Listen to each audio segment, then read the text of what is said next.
Welcome to WELW's 4th Annual High School Football Preview Show. I'm Charlie Malta. We're live at Cleats in Menor, just rated again as the top sports bar in Lake County. We'll have all 8 schools we cover here at Cleats, so stop in, kicking off our show just like last year, the South Rebels! 1, 2, 3, go! Hey, let's go! Let's go, SHS, hey! Let's go! Let's go, SHS, hey! Let's go! Let's go, SHS, hey! Yeah, let's go! Stop! Let's let's go! Let's fight, let's win! Rose, let's go! Let's fight, let's win! Rose, let's go! Big Blue, let's fight, let's win! Go, Rose! Nice job. Thank you very much, girls, for kicking us off here tonight. Coached by Megan Klickman, the South Rebels, and they're in for an exciting year. To my right is a good friend of mine, Coach Matt Duffy. Coach, 8-3 last year, looking for big season this year. How exciting is it? I mean, oh my God, we're a week away. You know, it is. It's 6 days away now, 5 days away. It's exciting, you know, especially with the group of young men we have. The seniors been doing it a long time, and great group of kids, so we're excited to be around them and excited for them to get it strapped up on Friday night. Coach, how many starters have been? We have, I believe, 9 back on offense and 9 or 10 back on defense.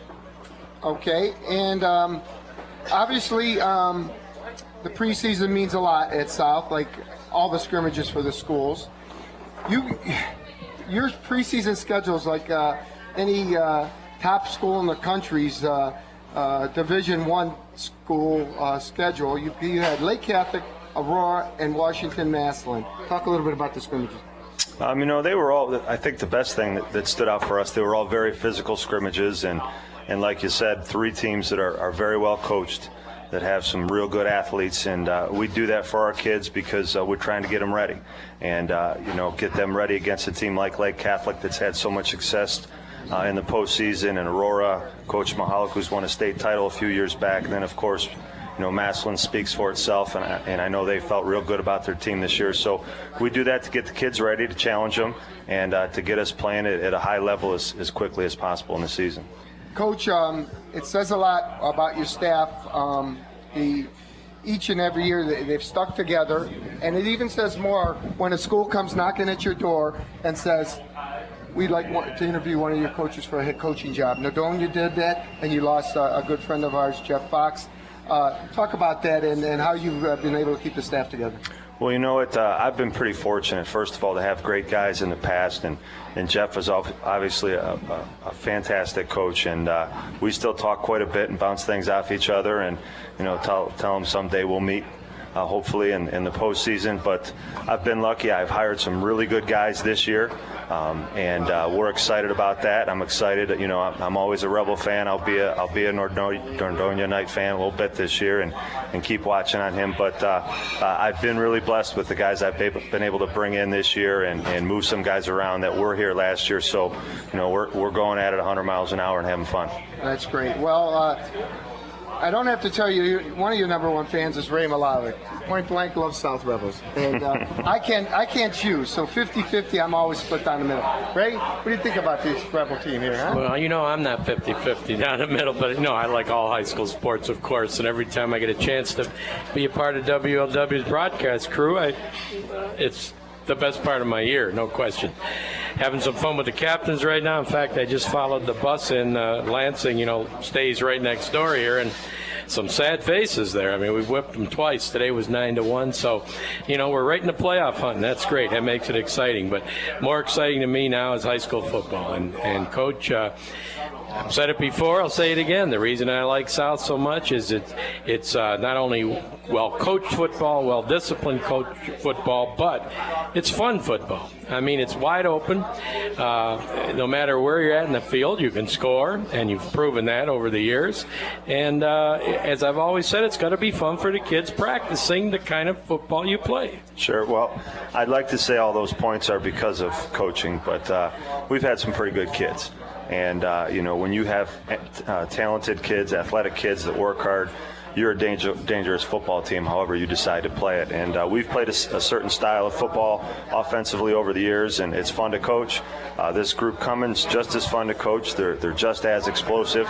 So it's fun doing it, and hopefully we can do the things on that side of the football we've done in years past. And, any coach, of course, that has success as you have and your staff over the years, you got to play the kind of football that you have, the cards you've been dealt, the hand you've been dealt. And you're fortunate in that the kids that have come up, from the freshman team to JV team, now varsity players, are really geared toward your style of football. I'm sure if you had a couple of big-time running backs, not much of a passer for a quarterback, you'd have to go somewhere else as far as your offense. But you have been fortunate in that the kids seem to groom themselves to get up to your level. Yeah, it takes a while, but our program is set now, and the kids get in there, in 8th, 9th grade and start learning our system and our language.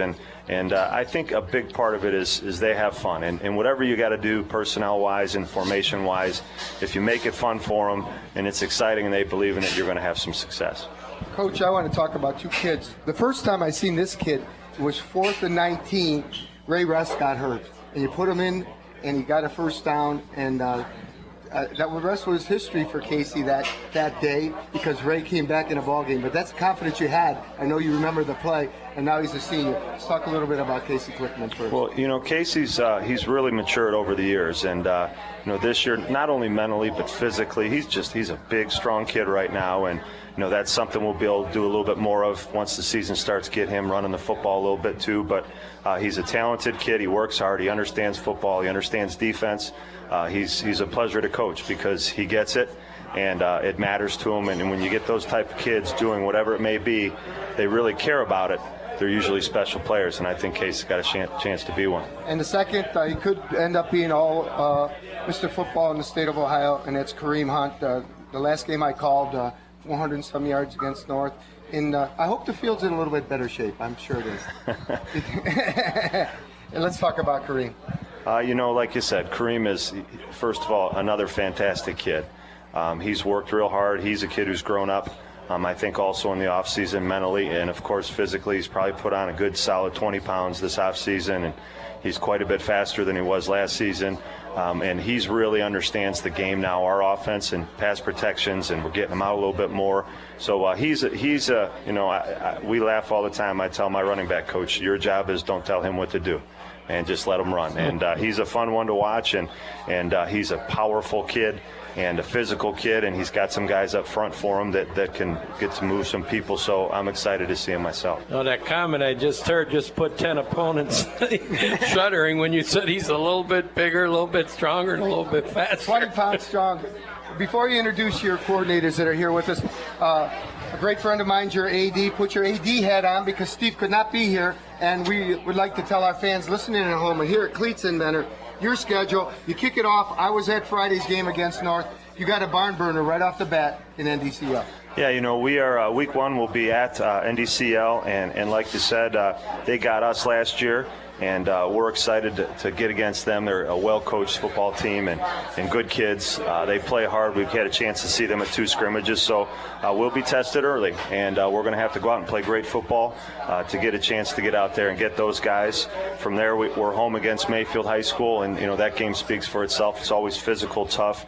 I think Coach Pino does as nice a job as anybody in the area. Always well-coached guys and talented kids, and they're always physical. We'll then go away to West Geauga High School, and Coach Sereno's got them going like they always are. So we're starting off the season with 3 perennial state playoff teams, and that's a good thing if we can beat them and do some things for ourselves. But it makes it tough, and we're excited about that. Then conference play starts. We're Geneva at home this year. We're at University School, 1 o'clock on a Saturday afternoon, Saturday, September 22nd. We have the Hilltoppers coming to our place on Friday, September 28th. Chardon's at our place. Then we go to Madison, always a tough physical football game and a team that's been in the state playoffs several times. Then we have Lakeside at our place. Then we'll go October 19th versus Riverside, which is our homecoming game. And then we finish up the last game of the season with the North High Rangers, which is always a fantastic football game. And we'll let Dennis Riley talk a little bit about where's that game going to be played, Ray? I'm going to have him tell you. I heard some rumors, but I've heard we'll let rumors. Dennis Riley. I just know that I'm doing play-by-play and you're doing color, so wherever it's going to be. All right, why don't you introduce your coordinators that are here tonight? Okay, to my immediate right is Coach Lieben. He's our special teams coordinator. He's been on the staff, I think, 4 years now with us. 5 years. I'm guessing on these years, you know. It's okay. Time flies. 4 or 5 years, and he's now our special teams coordinator and works with our defensive line. Next to him, this is a guy who was with our defense last year, and he moved over from defense to offense. He's now the offensive coordinator, and he was at Lake Catholic 2 years ago with us last year, and then coached 5 or 6 years with North and Nick Toth, and I think Coach Burich for a couple years. So it's nice to have him. And then new to our staff, our defensive coordinator, Marty Lonkar, who's a Lake Catholic guy, won a state title under John Gibbons there, then coached in a state championship game for the Cougars, and then moved over to St. Ed's with John Gibbons as the DC, and then with Coach Lombardo over at Medina Highland for a few years. So we got him on board as our DC and also works with our safeties this year. All right, let's start with Scotty on offense. Scotty, it's great to see you again. You got to see at all the schools that you've been to, and it's been so cool. And boy, when you have a talent like Kareem Hunt, how do I've asked Matt Chinchar this when he used to coach the old coordinator at Glenville, when he had all those guys that were running 4.3s. How do you not just give it to that one person? But it's got to be a fun job. Yeah, definitely. Thanks for having me. I appreciate it. It's with Kareem Hunt, like you said, it's a special talent, and it's a lot of fun to coach that. But there's a lot more to the offense too. We got a great skilled receivers out there. Our quarterback, like you said, is pretty good, and we got a great group of guys up front too, blocking for him. So it's a lot of fun to coach that group. So how about some of the names up front? So some of the unsung heroes. Well, one of our captains is our center, Dom Ginta. He's just a real solid kid, real center. Been there, I believe it's second year, maybe even the third year. He's been real solid in the middle. Steve Korzenowski's a guard. We got Kyle Ritz coming back as a tackle. PJ Spiegel's a returning starter also on that line, and Thomas Venglaskis is the other tackle there for right now. So it's a real talented group, and it's a special group there too. So that's great. And the White House this year? We got Anthony Federico's our tight end. And Andrew Venglaskis is one of the receivers. TJ Lett's another receiver, and Tony Walton will be the fourth receiver in that group. And Lett, a lot of speed. Yeah, oh yeah, we got some decent speed out there. Tony's real fast, and so is TJ out there, and of course Andrew there in the slots, pretty fast also. So. Yeah, to have a tight end with the speed of Federico has got to be a real joy for you. It's great. It creates a lot of matchup problems with safeties and things and linebackers if they got to cover them. It's a real nightmare for some defenses. Well, great. Ray? When you talk about Hunt, I mean, he's a game breaker anytime. And I think a thing that also would kind of really make you guys feel good on the sidelines is if a play is botched. And, you don't botch many. But, I mean, there's going to be a couple. He still gets the ball in his hands, and the play can still go for big-time yardage. And that's when you know you have that special back. That, if the hole isn't there, he reverses his field, and goodbye, he's gone. And you got to have that in the back of your mind that if something goes wrong, that he will come through for you. We try to minimize the mistakes as much as possible. You hate to see that happen because, again, you're taking unneeded hits and things on him, too. But, yeah, it's kind of nice when things break down. He can still gain some yards and get you positive yards so you're not sitting there second and long or third and long, even worse. So it's definitely a nice thing to have in your back pocket. All right, Coach Lanka. How you doing, Coach? Welcome to the show. Good. Thanks for having me. Coach, let's talk about your defense up front, who some of the names our people at home are going to hear on our broadcast. Yeah, well, Coach mentioned a couple of guys on offense going to help us all out on defense as well with Federico and Dom Ginta. And the thing is about our D-line, we're trying to get about 8 or 9 guys, just getting reps in there and seeing who can, withstand it. And it's a dogfight right now. So we got a sophomore in Schmitty that's coming along. Thomas and Federico on the end. And then we got Thomas and Andrew Venglaskis, the brothers there on defense that, have been playing very well. Well, and scrimmage-wise, they've done well. They have defensively. Yeah. We have done well up front defensively. We've been stopping the run well, winning that first down, which is key. And we can do some other things and start putting some pressure on them. So it's a good start. That's a great. You don't hear that a lot. Winning first down on the defense side of the ball. It's fantastic. And how do you like it over there in Rebel Land? I like it. I love it. I love it. It's going well. The powder blue. You haven't been powder blue wearing all that green all those years. Yep. I grew up over there. I grew up in Willoughby Hills, so all right. So it would have been my hometown. So Wow. it's good. It's nice to be over there. Great kids. I mean, the kids are working hard, and that's all you can ask for. And we're starting to get it, and we're starting to use words like, relentless and be tough and be physical, and I mean on both sides of the ball. So it's going good. And Coach, you got to be, I know you're blessed and happy and thrilled with the coaches you have been around since you started, head coaches and assistants, but particularly head coaches, models for you and a lot of young guys, I would assume. Oh, yeah. Coach Gibbons, being around him and his sons, all of them, and just getting a feel for what it takes to be a good team and be a good defense. And, coaching for Coach Lombardo, he knows his X and O's. So, yeah, it's been nice. It's been nice to learn a lot. And then, even Coach Guprod, we talk about him a lot. I was able to be with him on some staffs and really bond with him and just talk about being physical and being in the war. It's great to feed from some of the stuff that he's been through in the past. Now, you mentioned Coach Gutbrod. You're talking to a guy that, of course, had him as a biology teacher and a coach in 1965. So there is a legend, and what a quality guy, huh? Yeah, Great. For sure. Good luck to you. You want to pass it down, Coach? Coach Levin? Tell me, some of these names, did you get to have them on special teams too? Absolutely. We have a kicker back. He's Aiden Cements. He's our third year. He's been kicking for us. He's got a pretty strong leg. We're looking forward to him doing some big things for us. And on him, well, he's a good friend of our families at the Malta house. And actually, remember the day he was born. Now to see him kicking, he actually set the school record last year with a 42-yarder. Yes, he did. So I'm pretty proud of him, and I know he's going to do a great job for you. Some of the other names that are going to help you on special teams. Right now, returning back for us, we have Kareem. You'll see Kareem Hunt back there. Andrew Vanslauskas. Dylan Caruso is a junior. We have a sophomore in LaDainian Green. He'll be back there a little bit. Aaron Blazinski, you'll see him on our special teams a lot. Ty Russ, who's our middle linebacker. That's great to have that kind of talent on special teams. Absolutely. It makes my job a little easier. Coach, are you a rah-rah type of guy on special teams, running down the sidelines? Like we've seen Coach Gibbons or actually maybe even trying to make the tackle. Give us an idea what we're going to see on the sidelines from you. I'll move up and down a little bit. I've been told I do a little bit of yelling. I've had a few parents tell me they can hear me from the stands. So. Well, that's Coach.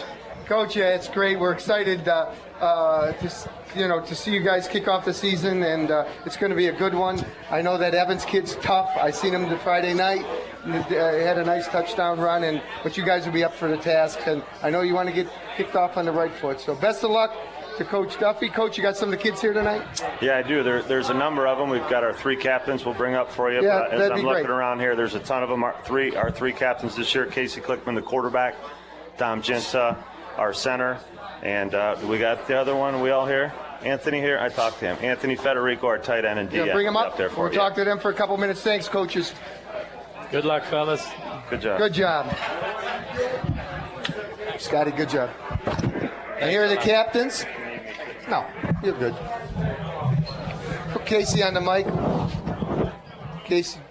Well, you get an afternoon like this, Charlie, and this is pretty much what you're going to get. This is first month or fabulous. so, Boy, yeah. we throw a dart at this state every year, and we got a beautiful one here. We're outdoors at Cleats. You're going to see 8 of the finest football teams, schools in the state of Ohio here tonight.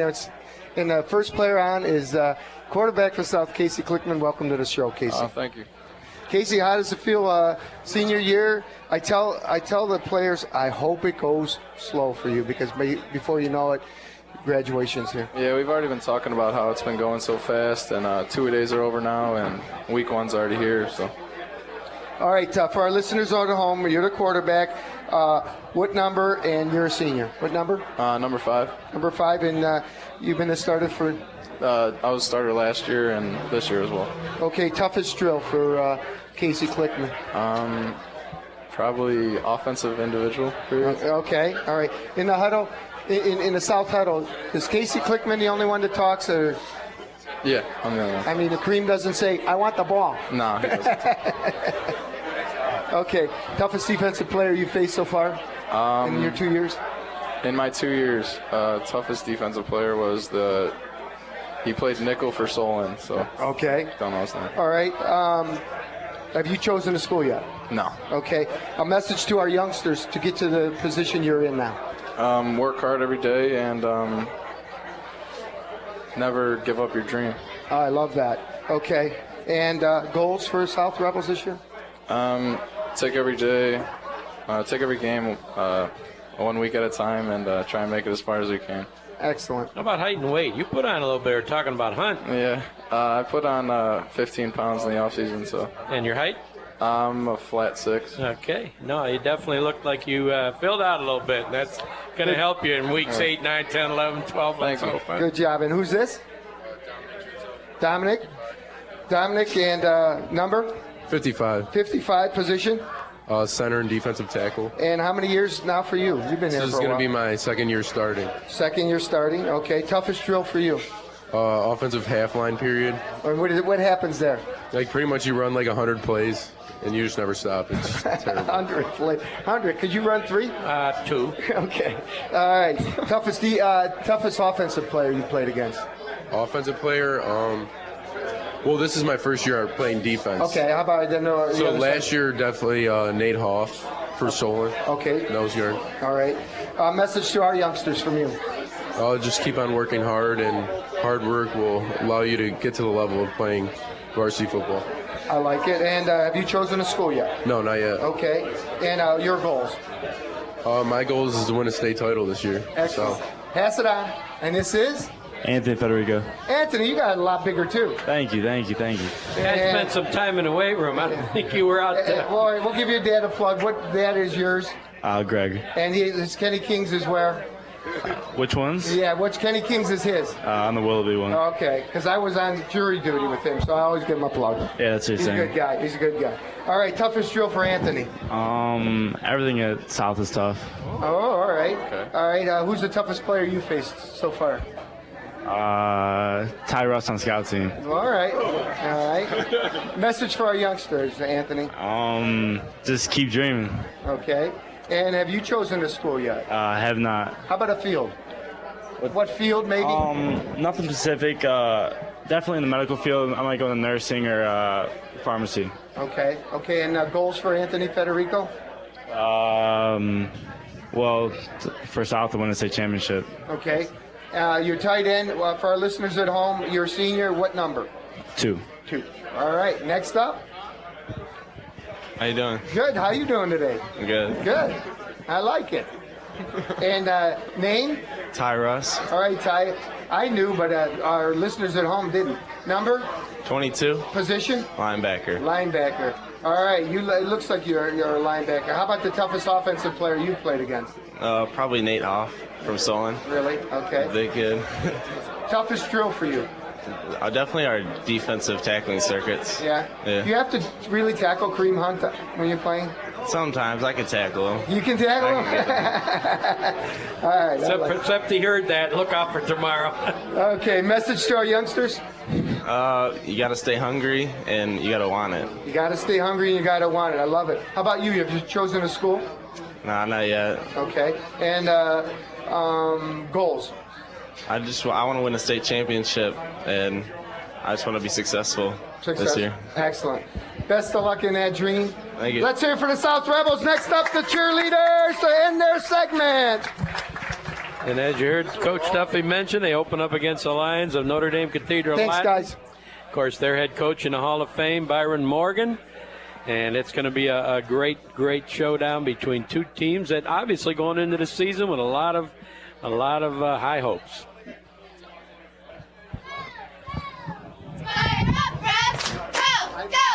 Fire up, Rebs! Go! Go! Fire up, Rebs! Go! Go! Go, South! Go,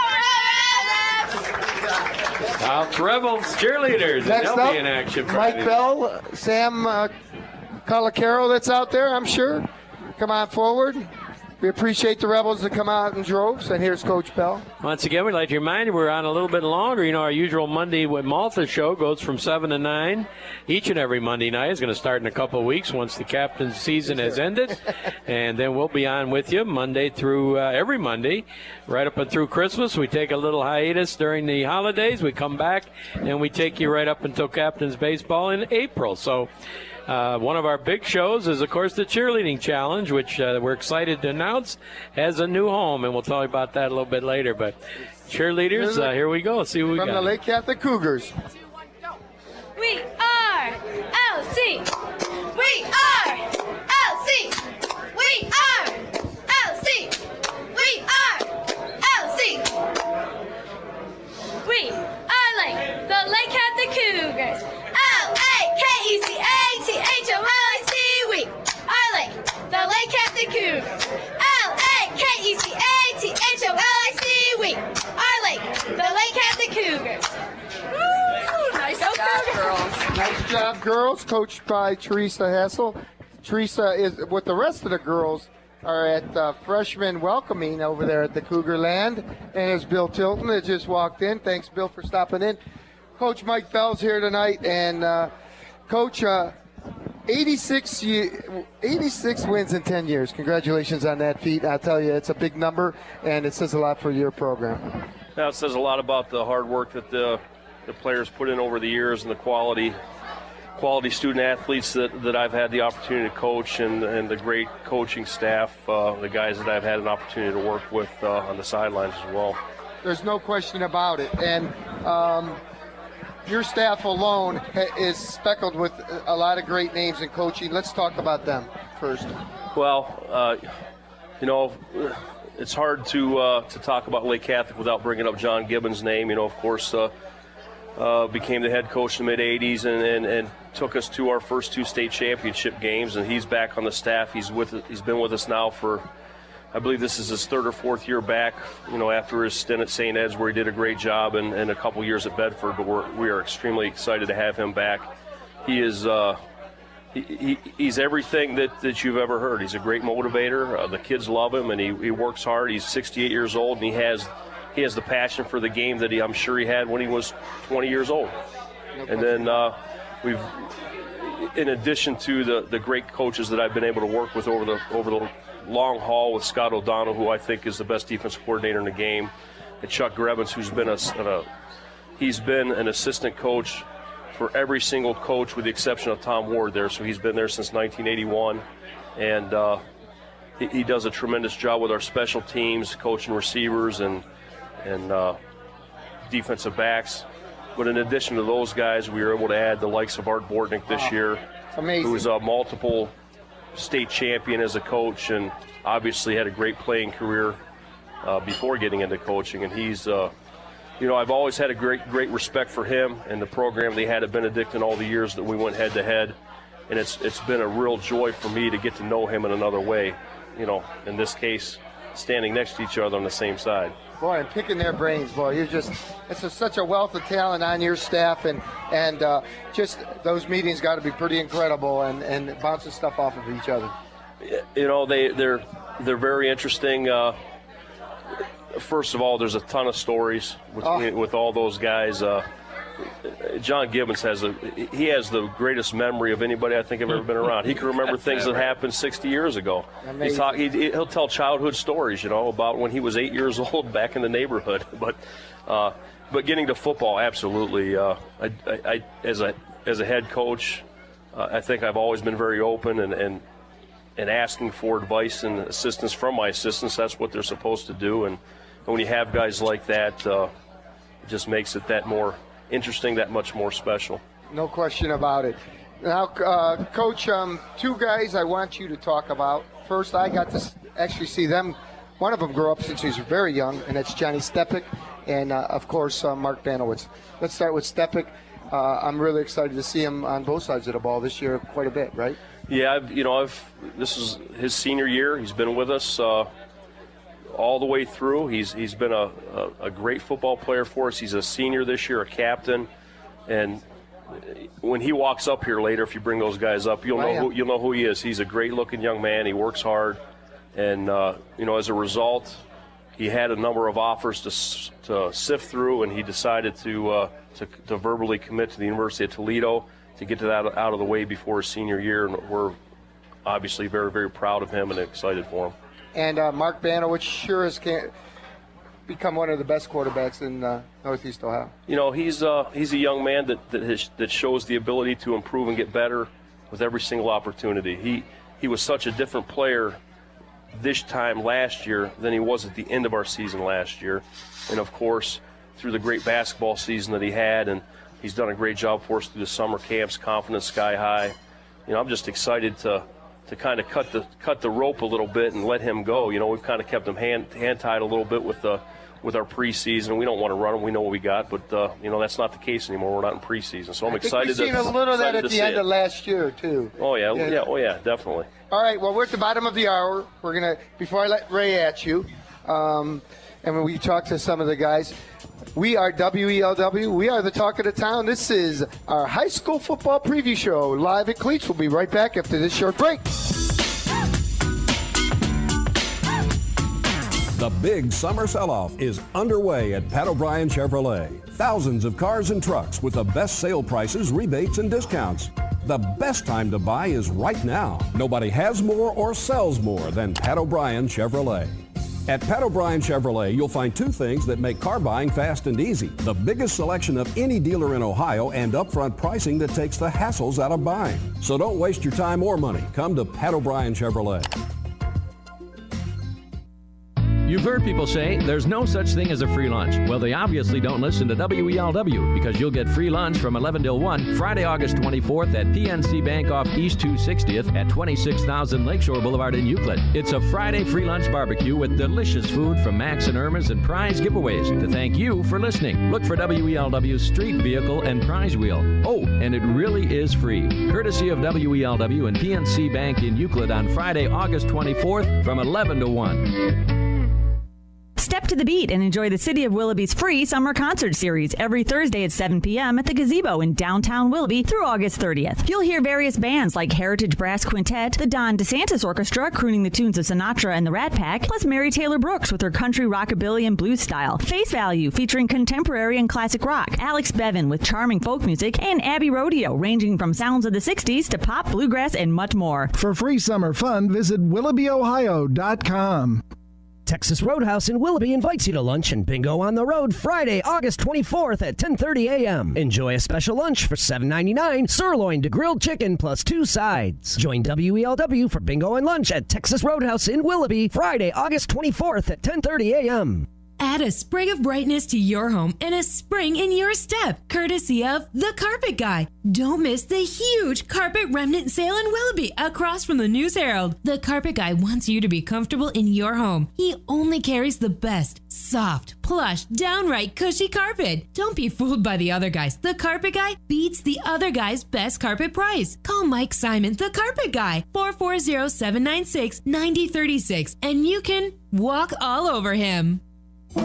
Something new is always happening at Great Lakes Mall. We want to know about your latest visit to Great Lakes Mall, and we're asking you to take a short survey to tell us all about it. Have suggestions about new stores to add? Ideas about what events should be held at the mall? Visit simon.com/feedback/Great Lakes Mall or text guest 56 to 74666 to access the survey. That's simon.com/feedback/Great Lakes Mall or text guest 56 to 74666 to access the survey on your mobile device. Standard messaging rates may apply.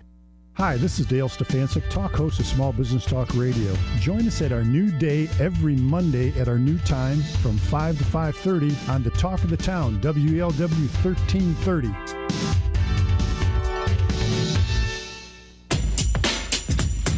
Come back to WELW's 4th annual high school football preview show.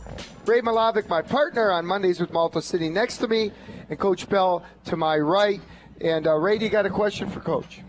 Well, just in looking over the schedule there, I mean, it's one thing stands out to me.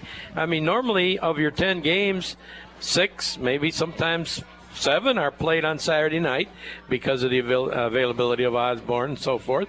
But I noticed this year you only got a couple Saturday games. A Thursday you're opening up and quite a few Fridays. So something a little different for the Cougars, because those Saturday night games with no school in the morning, it takes some adjustment. Of course, you guys have been used to that. Now you kind of go back to what most schools play. That's the Friday night game. Yeah, over the last couple of years, we've kind of started moving towards trying to play most of our games on Fridays when we can. We always enjoyed playing on Saturdays, because you get a nice big crowd. There's not a whole lot going on. Sometimes it's the only game in town. Exactly. So you get a lot of people that might come out and watch a game that otherwise wouldn't be able to see us play. But it's really tough on coaches and coaching staffs when you're playing on Saturdays, because you got one day, Sunday, to be ready for practice on Monday.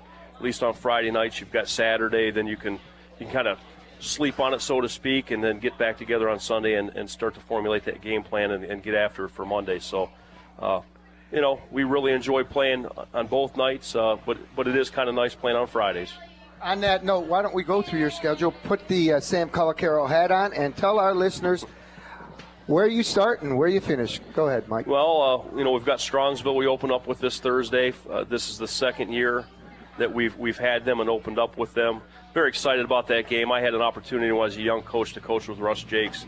I still consider him one of my mentors, one of the best coaches I've ever had an opportunity to work with.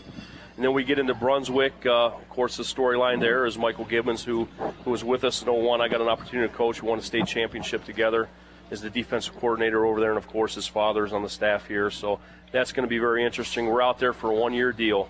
And then, we've got our non-league. We've got Ursuline and Mooney, who we've been playing for several years now, non-league. And then we added Erie Cathedral Prep. Who's supposed to be very good. Who's supposed to be very good. I've heard very good things about him. A very talented quarterback on his way to Michigan State. So that kind of rounds out our non-league. Then we get into our league schedule. And, that's kind of flipped around. We've added Benedictine and Walsh, who were traditionally non-league teams for us.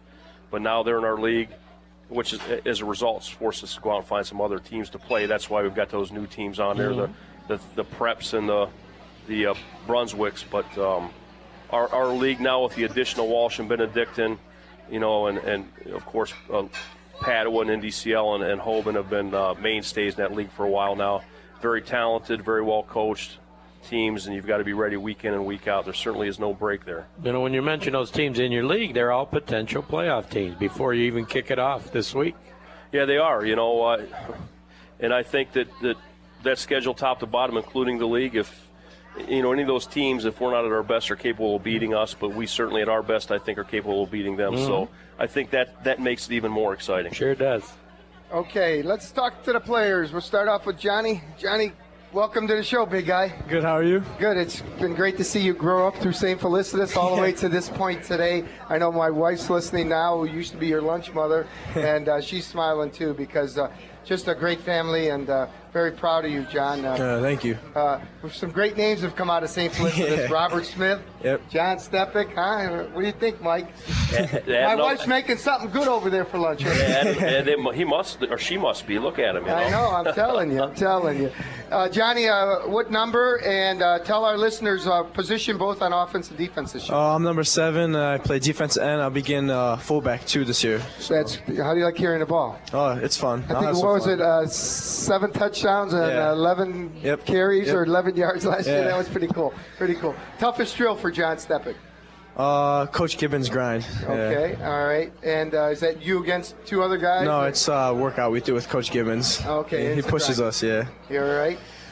Toughest offensive or defensive player you've ever played against? Can I say from my own team? Sure. Chase Honcho. All right. A message to our youngsters to get to where you are today. Keep working hard and don't stop. Don't stop. All right. And you have announced to our listeners you have chosen a school. I just committed to Toledo, University of Toledo. And does that take a lot of pressure off you? Yeah, it does. Thank you. Wow. That's outstanding. Not to have that hanging over your head. And your goals? Play as a team this year and go to state. All right, John. Let's hear it for John Stepik. Nice job, Johnny. Good luck. Have a good year. Next up is? Sean Wynn. Sean, we know each other. Oh, yeah. Yeah, except I knew Sean Wynn when he was a little guy. Still a big guy, though. As a little guy. Now he's a big guy. Was he ever a little guy, Ray? I think when he was born, but the next day he started bulking up. That's about it, huh? Sean, how you doing? I'm good. How are you? Good. You still at the center position? Yep. And your number? I'm number 51. And senior this year? Yes, sir. Okay, and how about just your feelings on the team? Not going to make you predict or anything, but you like the atmosphere and what's going on less than a week before your kickoff? Yeah, I think we have a strong team right now. I'm real excited for the season. Can't wait to get out of the standings this week. Great, and how about your first opponent? It's a tough schedule, isn't it?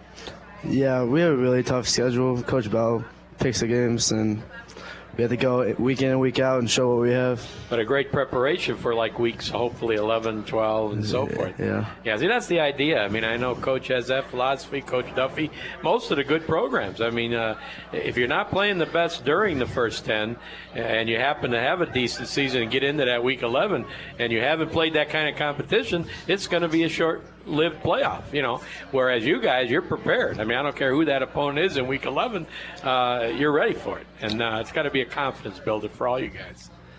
How about your toughest drill that you got to go through? Coach Gibbons' grind is really hard. That must be a good one, huh? Yeah, he can. Okay. And I can't believe he pushes you guys. Come on, that's not his style. It was 30 years ago. I don't think it changed now. Great seeing you. Great talking to you. Stay healthy. Have a great year. Thanks, Sean. Next we have Mark Banowitz. Mark, okay. A great basketball season, great football season. Thank you. You know, your coach mentioned now part of your success in maturing as an athlete, as a person, was the basketball season. How important do you feel? I know some coaches, you know, football coaches, hey, football only, football only. I never heard that from Lake Catholic, I never heard that. In fact, I never heard that from many of the schools that are very, very successful. They like using other sports, other opportunities to compete.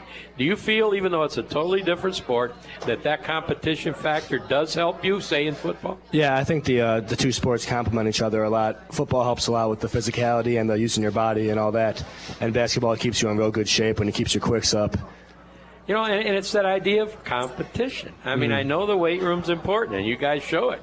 You bulked up, and that's great. But I've never seen a score like weight room against athlete, But I've seen scores in basketball and soccer and cross country and wrestling, whatever it is. So that competitive edge, I think, I don't care if it's playing checkers. I mean, you want to beat the other person, and it carries over. So that's great. Your size? You get any bigger? You look a little I'm about 6'2", 205. All right, that sounds good. And kind of an offense, kind of offense you run is to your liking? Yeah, I'm real comfortable with all the stuff we're doing this year. Okay, Coach mentioned maybe running a little bit more. Is that in your repertoire? Yeah, I like to run the ball. Okay, sometimes you just have to. And, we look at the better quarterbacks around. They're not a runner per se, but when they got to, they do it. And to pick up a first down, it's a big boost to your team. So, well, we're excited to watch you play. I'll have a couple of your games as usual, and great bunch of guys and just a great coach and coaching staff. So have fun. Thank you. Mark, have you chosen a school yet? No, I have not. All right. And next we have? Justin Kravchuk. And your position? Defensive tackle and tight end. Okay, a number you're 30. wearing? 30, okay. Preference on position? If Coach said, look, you can only play one of them. For sure, D tackle. You like that better? Oh, I thought he might have said linebacker. Yeah, a little more hitting people and stuff, but it's kind of nice to catch a pass, maybe score a touchdown. Oh, yeah. Yeah, the good players say, I don't care where I play, I just want to play. And that's the philosophy at Lake, I know that. Oh, yeah. Anything you did particularly different in the off-season from years past? I started spinning strength with Max Stevens. Okay. Good man. Oh, yeah. You feel it helped you? Oh, yeah. Yeah, I've heard no one say it didn't. I mean, if not a second or two in a certain dash or something, just in a mental aspect of it, Something you'd give to a youngster who's listening in. Let's say he's playing CYO right now and, thinking he might go to Lake Catholic and not sure yet. What kind of advice you as a senior would give to an 8th or 7th grader right now? Lake Catholic is a great choice, great coaching staff, great family environment to be around, and very helpful to you. Great family atmosphere. You win with that. Guys, great success this year, and stay healthy, have fun, and let's talk in week 11. I know it's a long way away. All right. But let's do that, okay? Let's hear it for the Cougars. Thank you very much, Mike Bell. Great job, gentlemen. Cheerleaders. Thanks, Charlie. Thanks, Ray. Guys, good to see you, Mark. Johnny. Good luck, fellas. I will. Thanks, Coach. Good job. Once here again, are the Cougar we're at cheerleaders. Cleats, and here are the Cougar cheerleaders, along with. Go ahead, girl. COUGAR. Lake Catholic is who we are. COUGAR. Lake Catholic is who we are. COUGAR. Lake Catholic, that's who we are. Hey, woo, nice job. Hey, girls. And now introducing the Euclid Panthers cheerleaders. Guys ready? 3. Okay, go ahead. Let's go Panthers! L-E-T-S-G-O! Let's go Panthers! L-E-T-S-G-O! Let's go Panthers! L-E-T-S-G-O! Let's go Panthers! 2, 3, you. Let's go, Big Blue! Nice. Very nice, ladies. You have one more? You have one more? Go ahead. One more, go ahead. Go ahead. Y'all ready? A lot of enthusiasm here at Cleats. The girls want to give them another cheer to kick off the season. Yeah, Blue, it go! Yeah, Blue, it go! B-L-U-E! Yeah, Blue! Yeah, Blue! G-O-L-D! Yeah, go! Yeah, go! B-L-U-E-G-O-L-D! Yeah, Blue, it go! Yeah, Blue, it go! 2, 3, you. Let's go, Big Blue! All right. Coach by Excellent. Shooting Great job, Sports. ladies. Nice job, girls. Of course, they'll be a part, as they have been now for the past few years, of our Mondays with Malta Cheerleading Challenge, where we'll be crowning another champion of the cheerleaders in the area. 5th annual show, I Coming believe up it in is. October, I believe, Charles? October 1st, live from the Bravniks, Croatia. That's our new home. You know, we keep getting bigger and bigger, and I don't know if we outgrow that one, Charlie. I'm telling you, we got to go to Brown Stadium. That's our next move.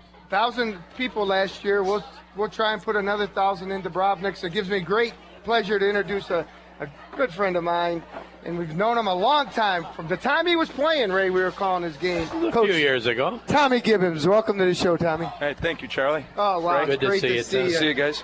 Tommy, I got to chat with you on your front porch a couple days ago, and 30 seniors and 13 starters. That's got to feel good coming into the year. Yeah, the experience is there. It's a good group. It's a group that you enjoy being around.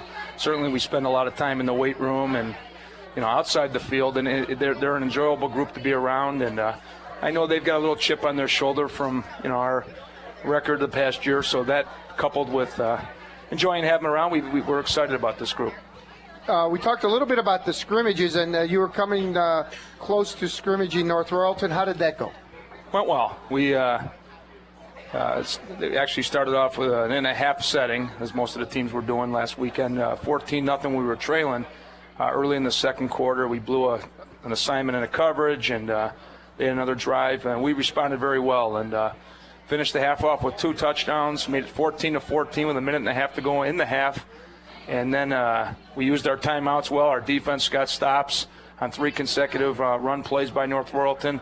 We got the ball back, and I believe it was 4th down play with 12 seconds to go. We hit our good receiver down the seam and won the game, or won the half, I should say, for the scrimmage in 21-14. So, again, hopefully a little momentum builder going in the Friday. And call it a scrimmage, whatever you want to call it, practice, but you know what I mean? You said it right on the head. You were down, you came back, you pulled it out. These are all things that go up here, not necessarily in the arms or legs, but in the heart and up here. It goes, hey, remember that scrimmage when you're down 14-0 to whoever. There you go. They need that confidence. You better believe it. And it was things that you'd like to see, having 30 seniors, nobody panicked. Sidelines, everybody kind of stayed calm. Certainly we don't want to be down 14-0 anytime we take the field. But, again, you could sense that there was a veteran group, knew there was plenty of time on the clock, even in a half setting, that we could get things turned around right away. 30, that's a big number. I mean, it really is for seniors on 1 year. No, absolutely. Tommy, last year had 96 kids out. What's the number this year? We're close to that? No, we're less than that, and that's okay. 10 through 12, we're 78-ish, 76, something like that. So, well, if you counted freshmen like most public. Oh, no, I'm sorry. With the freshmen involved, we are. They got a big group again too. So we're 130 plus. 130. Oh yeah. Oh my goodness. With 9 through 12, yeah. Wow, that's fantastic. Wow, Tommy, that's great. Let's talk about your staff, and I'm sure it's some familiar names. No. Coach Rizzola, again, head coaching emeritus. There you go. And good friend of mine. Yes. And make sure you tell him I said hello. I'm glad he's back. We'll do. Offensively, Coach Lytle returns again as offensive coordinator. He's been in place a long time. The backfield coach, Tony Fisher. We know that name well. Right. Offensive line, another Euclid alum, 92 alum, Larry Nossi. He's been there. Also the track coach, girls track coach. Our receivers coach, Kevin Keating. And then we have another alum on the line with Nossi, Rashad Wilson. Defensively, I mentioned Coach Rizzolo's got the D-line. Coach Max Stevens, very popular guy in town. He's the recreation director, former NFL guy, blah, blah, blah. Coach Mack takes care of our outside linebackers. I've got the linebackers, and then we have 2 secondary coaches, Brian Leroy, who also doubles as our baseball coach, and Jermaine Smith. And Jermaine is also our strength coach and done a phenomenal job with our kids in the off season. So. Well, that's fantastic. Ray? Coach, like you say, last year's a memory, but not the kind of memory you want to have too much. So I guess your philosophy coming in this year with 30 seniors, yeah, that was last year. This is this year. We know we're going to be better. We know we're going to have better leadership, better quality on the field, and we're going to do better. I'm sure that's the approach you're taking. No, that's the mindset. We don't dwell on it too much, and that's a negative. I think the coaches, players, they all know the expectations around that school are very high. And just look around at the banners in the gyms and the trophy cases, and they're not stupid. But at the end, to make a positive at the end, one time we did stand at 0-5, and the 5 teams that we played were all undefeated. But we the last 5, not only winning 4 of the last 5, but a lot of those we were trailing at halftime and things like that, and kind of some of the same characteristics I talked about the other night. We persevered and pulled out wins. So. And I did. I called, I think, your first game or your second, then one of your 8th or 9th, somewhere in there. It was night and day. It was night and day. Same name, same player, a few changes. Sure. But, I mean, the attitude, the atmosphere, you just saw the thing had turned around. It's unfortunate you didn't have 4 or 5 more games. Sure. But this year you got 10 fresh ones. Right. So best of luck. Thank you. All right, put the Steve Hardaway hat on because you're going to give us the Euclid Panther schedule for our listeners at home. And Steve, another very good friend of the show and couldn't be here tonight, but Tommy's going to tell who the Panthers play this year. Well, we open up with Menor Cardinals down the street here Friday evening at Menor here. And we will be traveling a new opponent week 2. We will be traveling to Cleveland Central Catholic. That'll be a Saturday afternoon game. We bring in Canton Glen Oak. Canton Glen Oak was 9-1 last year, and we played a very hard-hitting, spirited game at Glen Oak last year, so they're coming to town week 3. Then we open up league play, and again, that's the goal, to win the LEL. And it starts off, we're at Shaw. We've got a very good rivalry going with Shaw. Then Bedford comes to town week 5, followed by Cleveland Heights. Again, Cleveland Heights won the league last year, so there'll be a little revenge factor there. And Warren Harding comes to Euclid week 7. We travel to Lorraine, our farthest trip, week 8. And then we, again, on the road again to Maple Heights week 9, and then finish with Warrensville week 10 at home. And we'd like to let our listeners know that opener is our first game live on WLW. That's Friday night, August 24th, Euclid at Menor. Be sure to tune in. Better yet, go to the game. But if you just can't make it, tune us in. And I'll be on the call. Awesome. I'm very excited. And your buddy Aaron Bubonic said they're really down this year over at Maple Heights. So make sure you knew when I talked to you. Tell them no. All right, let's talk to the guys. We don't feel too bad. All right, we'll go from my left to right. State your name, please. Henry Hinkle. Henry, what year are you in, Henry? Class of 13. Okay, and position? Left tackle, D tackle. And number? 71. How big are you, Henry? About 6'1", about 308. Wow, you are a big boy. Toughest drill? Really none, probably pass setting. Pass setting, okay, all right. How about a message for our youngsters to get to where you're at today? It had to be a lot of hard work for one. To stay focused, stay in the classroom, keep working hard on the field and in the classrooms. I love that. I love you bringing up the classroom. That's first. Excellent. Notice it was first. He did say that first. It's great to hear. Can I interject here? Yes, you can. Please. Henry Hinkle had straight A's and 1 B+, and his grades were not that his freshman year. So clap for that. A lot of these guys have done very well in the classroom, but Henry probably came the furthest of any of them in terms of where he stood as a freshman and a 10th grader and where he is today. And proud of all these guys that are with me, but certainly he made the biggest strides. I'm a mailman. I hate to be your mailman next year. There's going to be so many offers for this big guy next year. Holy smokes. Best of luck. Enjoy this year and next year. I hope it goes nice and slow. Thank you. All right. I want to know your goal. That's any goals that you have this year. This year, win the LEL championship. Start there. Have a good series. Have a good record. All right. Make it back to the playoffs. That's a good goal. Excellent. All right, next up, this is? Landon Stevens. Landon? Yes. How you doing? Good. And what position are you? Defensive back. And what number do you wear? 7. 7. What year are you in? Class of 13. Wow, another junior. No, these are all seniors. Oh, he's class of 13, Charlie. These are our captains here this year. I'm thinking. Yeah, I'm thinking he had him one more year. Well, you're wishing him a good next year. It's going to be on Saturday afternoon. Yeah, there you go. You're going to be in college, too. Goals for you? Just be a leader. Do all the little things right this year. Stay disciplined. Be unselfish. I think sky should be a limit for us as a team. Very humble goals, and I like that. Being unselfish. Toughest drill for you? Pursuit drill. Okay. Message to our youngsters? Again, just doing the little things right, staying in school, and just doing all the little things right, to be successful. Have you chosen a school yet? No, not yet. Not yet? Yeah. Pass it to Henry now that I know you're a senior. Henry, have you chosen a school yet? No, I haven't. Okay. All right. All of our guys here are undecided. Undecided. Okay, I won't have to ask that question. Best of luck, Lyndon, and I hope you guys make it to the playoffs. Thank you. Next up is? Miles Alexander. Miles, how you doing? I'm doing good. I remember you from last year. Oh, yeah. And tell our listeners at home what position? Linebacker. And what number? Number 25. 25. Yeah. And your goals this year? Just be a leader, but lead by example, Just go hard. Go hard. How big are you, Miles? 6 foot, 210. 210. Wow, it's a nice size for a linebacker. Traditional Euclid with some just tremendous linebackers. Oh, wow, it's got to be in the back of your mind that I've got that chance to make a name for myself and my team. Yeah. Excellent, Miles. Miles is a good one. Miles also had a brother that played on our 2001 team. He was a senior, so good linebacker. Family genes in that. Yes. Yeah. That is excellent. Message for our youngsters? Yeah, just like they said, just stay in the books and pray to God. Pray to God. Pray to God, man. Miles, I like hearing that. That's fantastic. All right. Okay, well, best of luck, and we're looking forward to Friday night because I get a chance to call a name. And when I say Miles, I was saying, I see that smile. You look up in the press box at halftime, and I'll give you a wave. Yeah. Next up?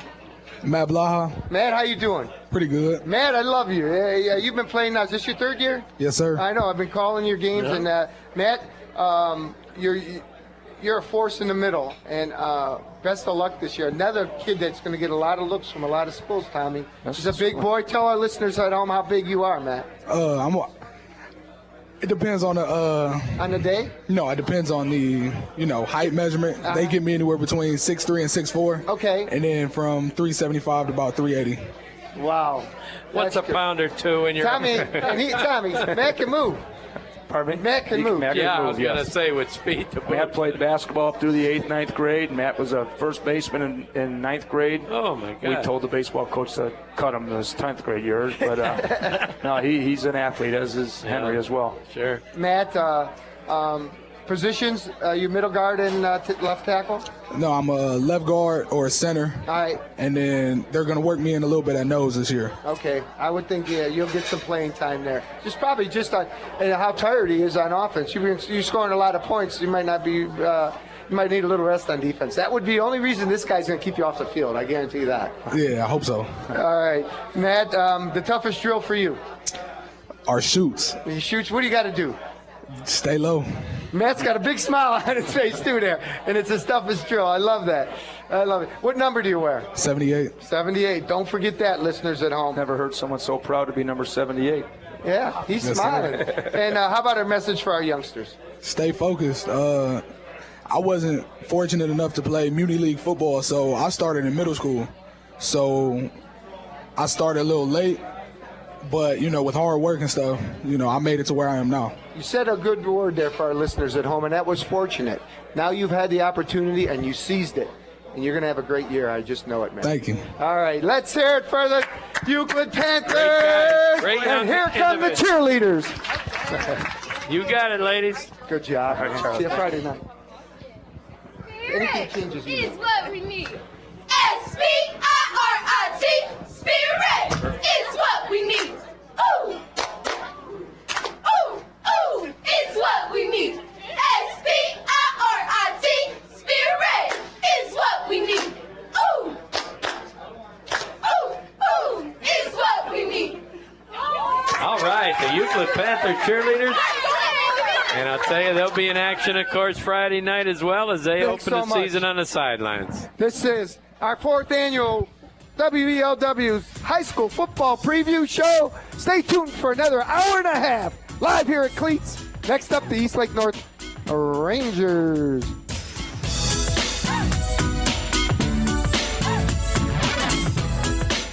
Hi, I'm Ron Samich. One of life's real tragedies is when you hear that people used all of their savings and didn't have enough money to live as they wanted to in their later years. Advanced Medicaid planning would have allowed them to pass some of their estate on to their heirs, tap into Medicaid dollars more quickly, and retain enough dollars to really enjoy their golden years. This is absolutely possible, and it's done every day. But you need an attorney you can trust who is familiar with the laws. Let me recommend Al Hare to help you be prepared for and maximize your wealth. And the earlier you plan for this, starting at about age 65, the more assets you can keep and pass on to loved ones. Call Al at Hare & Hare Company, LPA, 440-449-3266, 440-449-3266, or visit hhohiolaw.com.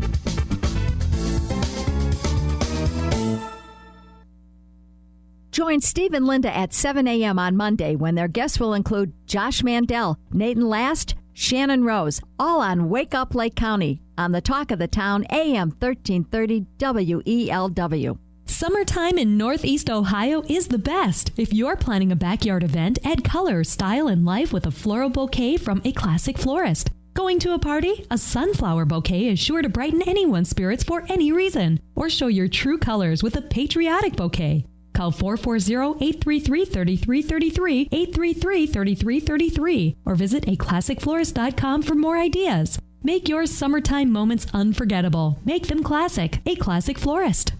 Join Asa Cox for her new show, Home. Helping others means everything. It's live from our community, about our community, and all it has to offer. So tune in every Tuesday afternoon at 3, right here on the Talk of the Town, AM 1330 WELW. Now available on your cell phone at tunein.com, WELW, Willoughby, Eastlake, Cleveland.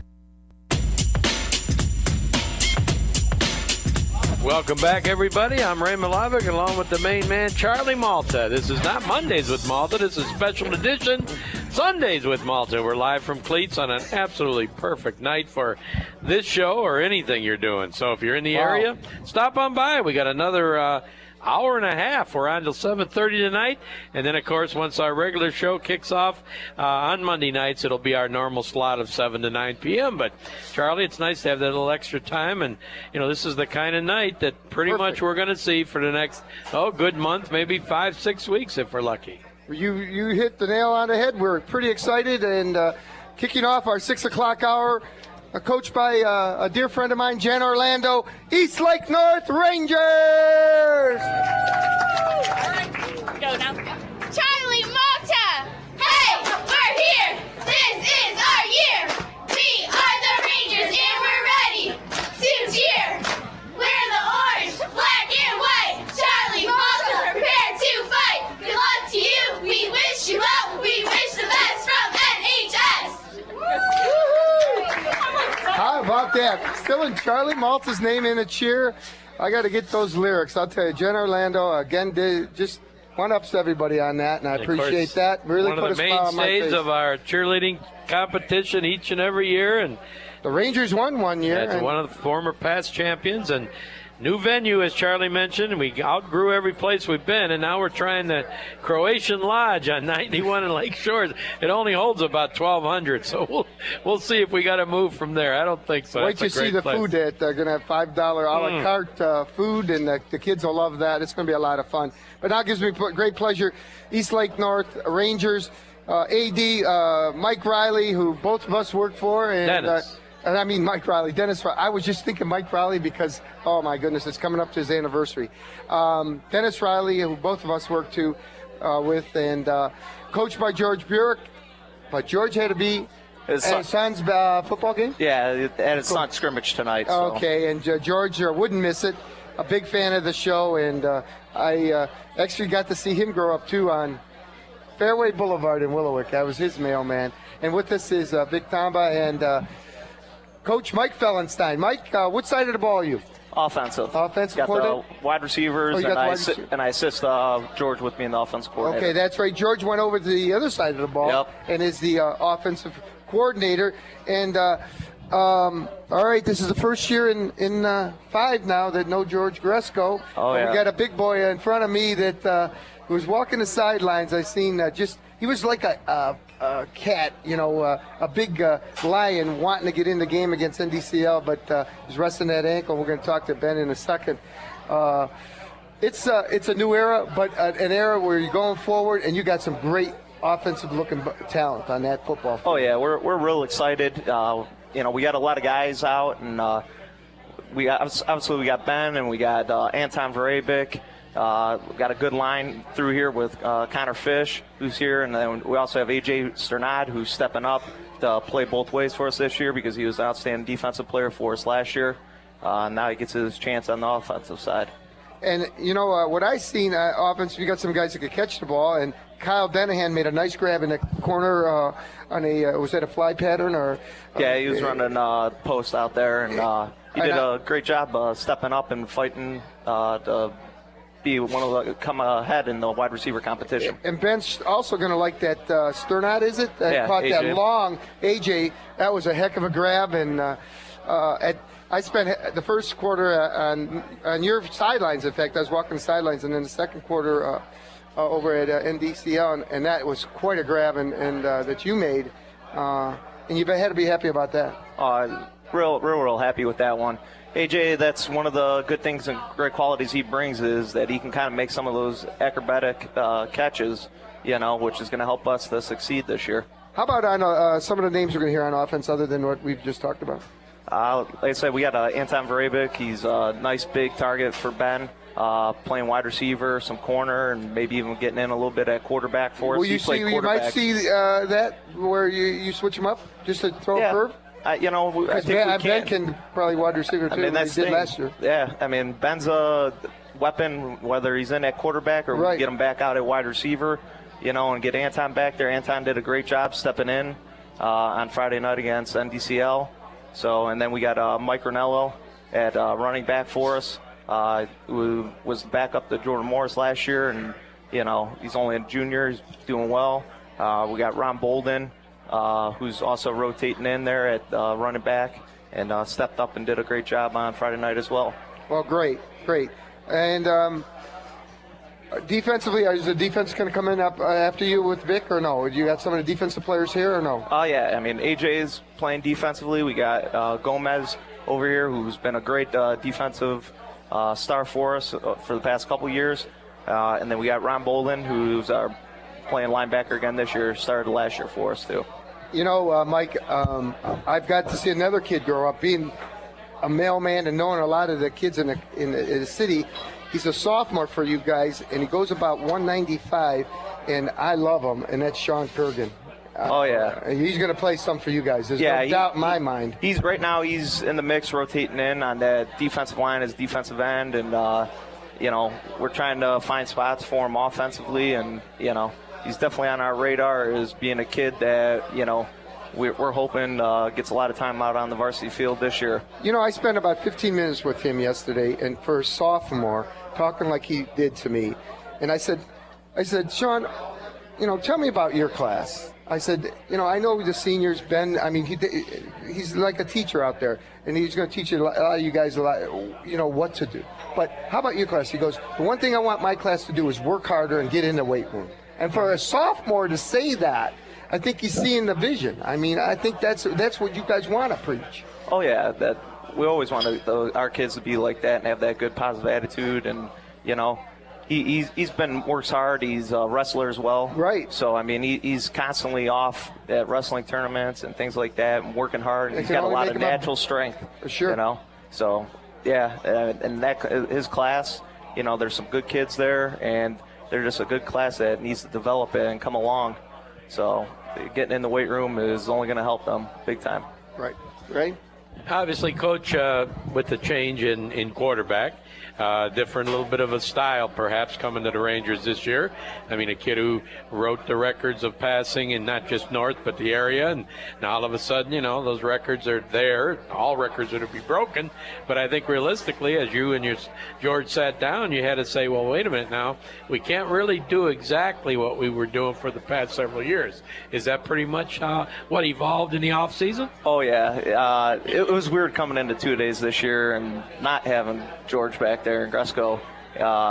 And our mine in the offseason was, instead of being a pass-happy team that we've been for the past few years, that we got to balance it out a little bit more and, you know, try to run the ball a little bit more and hit it a little bit harder. And, you know, you talk to all the teams that do eventually win a state title, and I mean, there's a few exceptions, but I mean, the vast majority, and I've been fortunate to call a couple state title games, and you talk to that winning coach, and he's all about balance. I mean, if you're not, and you're playing in December or late November, and all you do is pass the ball, you know, you better hope you get a night like this, and that's not being realistic in Ohio. So I think that balance is definitely the key, and you can't just turn it on in week 11 either. You know what I'm saying? I see some teams try to do that. Pass. Oh, we're in the playoffs. We better run a little bit. It doesn't happen. So I think that balance is very important from week 1. Oh, yeah, it is. And I think that's part of the reason why last year we were as successful as we've been, you know, going 7-3, and it was because we had a more of a balanced attack. You know, we were able to run the ball a lot more than we had the previous few years. And, you know, it's a topic that we bring up, and we bring it up, and we forget about it, and we let you play football, but it has to be on your mind, the minds of the players. Only a couple of teams in the area have not participated in the postseason.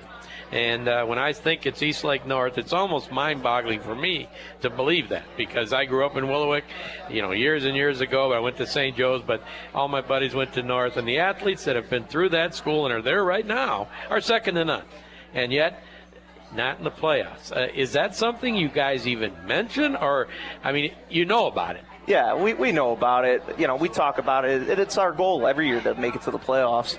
And we've gotten there close, and we just, you know, we always seem to be right there on the fringe of making that cut, and that's the frustrating part, you know.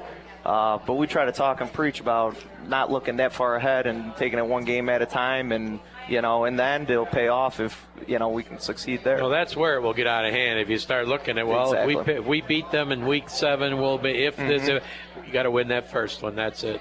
All right, you're going to put your Dennis Riley hat on, and you're going to play AD for 1 second. So let our listeners at home hear about your schedule. Mike Fellenstein.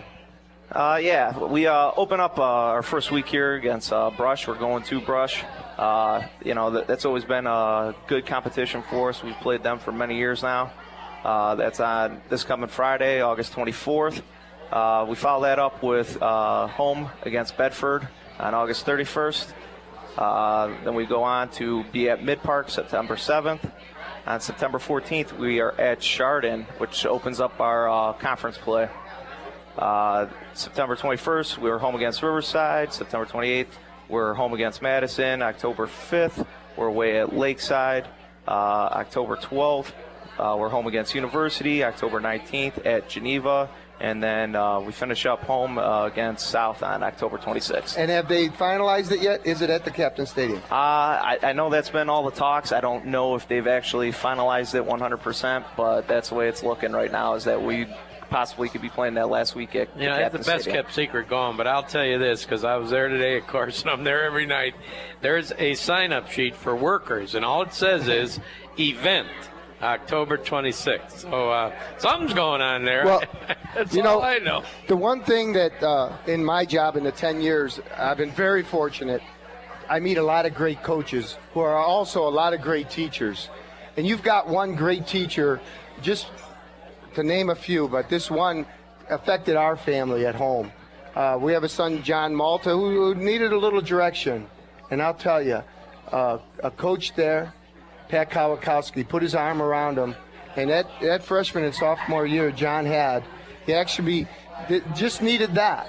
Pat was incredible teacher to John. John has just got his master's. I know I got to tell Pat on the sidelines, and there's a tear in my eye, at the School of Visual Art in New York City, and just was named in a magazine in Australia as one of the greatest young artists in the world. And, you know, maybe that wouldn't have happened if a coach and teacher like Pat Kawakowski didn't come into his life. And you guys are lucky. And if you ever need to get something off your chest, I'll tell you, Pat's the guy to do it. And I'm very fortunate that he came into our lives. Oh, we're very, very lucky to have him. You know, I've coached with him for 9 years now. My first 2 years was on the freshman level with him.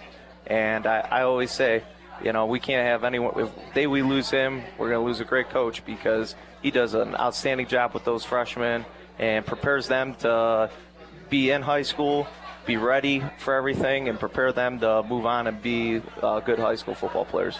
All right, let's talk to the kids. We're going to start with Captain Ben Josepovic. And Ben, first, how's the ankle? Everybody wants to know. I'll be good by Friday. That's all that matters. Okay, and you seem to be walking okay, but it just didn't want no tweaks or anything like that, right? Yeah, I just didn't want to stress it some more. So tell me, were you getting ready last year for this year, picking George's brain, or did you know all along, hey, that's the spot I want to be next year? I think last year I kind of did know I was going to play quarterback this year, but I didn't really think about it. I just wanted to think about the game one. I didn't really think about the next year because I was just focused on that game. So I knew it was going to happen, and I stepped into the spot, and I'm ready for it. Are they going to let you play some D too? Yeah, I start cornerback. You forgot about me.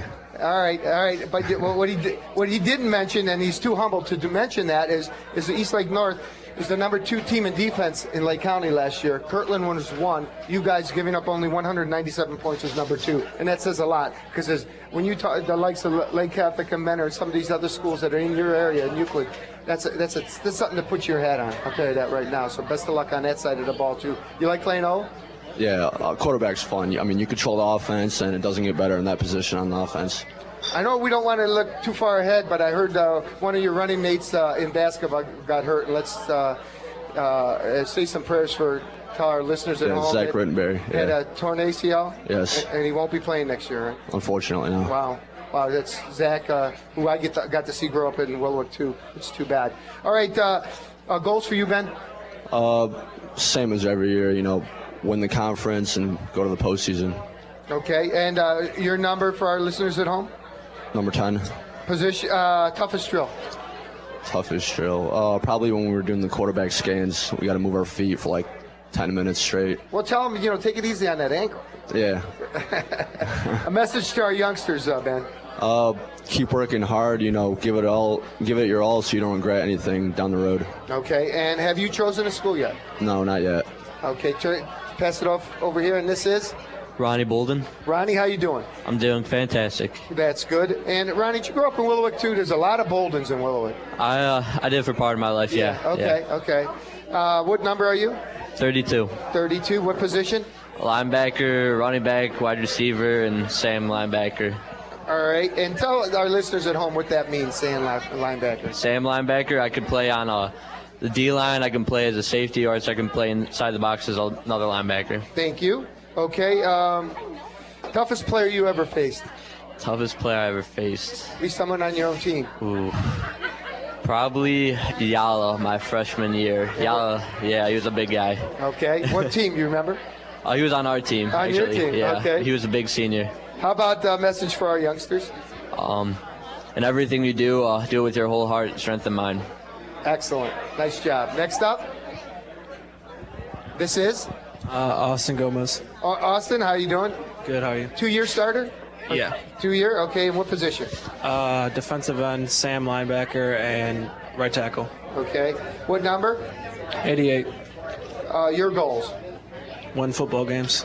Okay. Toughest drill? Pursuit. And message to our youngsters? Work hard. Have you chosen a school yet? Not yet. All right. And how about one something that in the future, okay, one thing you're going to want to do that, say, on your bucket list? Something off the wall. Skydiving. All right, that's a good one. Next up. Good luck to you. Hi, we got here? AJ Sternad. And your position? Corner and receiver. And senior also? Yes. Okay, and your number? Number 1. Number 1. Number 1 in our hearts, number 1 on the field. Yep. How's things going for you preseason? Just about you guys are ready for Friday night? Definitely ready. It's kind of that point of the year when the two-a-days are history pretty much. You're tired of seeing one another. I mean, you want to hit somebody else, don't you? Yeah. I'm getting that feeling. I know when you get in that week before the first game. There's still a lot of things you got to go over, I'm sure, clean up some things, but it's going to be nice to see someone else in a different uniform on Friday night. Yep. How about you? Goals for the season? Be the best defense around. As a unit. Great. You were close last year, as Charlie mentioned, so it's a tough act to follow. Toughest drill for you? Pursuit. So we heard that a couple of times. You want to quickly tell us what that's all about? It's our defense against a running back, and he runs away. We got to go to him, break down, and if he goes on the opposite side, we got to chase all the way across the field. So it sounds like a lot of movement. A lot of running. And a couple of weeks ago when it was 90-something with high humidity. Yeah, it felt great. Probably least favorite of everybody, right? Good job. How about a message to the young kids? You know, a 6th, 7th grader, maybe just starting to play middle school ball, and here you guys are seniors looking forward to a great season, maybe football after this year. What would you tell a young kid like that? You got to focus on school first. School first. We had another gentleman from Euclid said classroom first, football second, whatever, and it's still it. I mean, it's still it. I mean, every one of you guys want to play in the NFL, I'm sure. Some might, most won't. You know, I'm with the captains. I see the same thing on that level. They all have dreams, but there's such a small percentage, and you better have something to do in your life other than when you graduate as a senior. So it sounds like you're ready for that. Yep. Great. Good luck to you. Next up. Connor Fish. Connor, position? Left tackle. Left tackle, offense and playing some defense? Mainly offense. Okay, good. And your number? 52. 52. And you started last year? No, first year. First year as a starter. Great. You worked your way and waited your time, and now it is your time. Exactly. Great.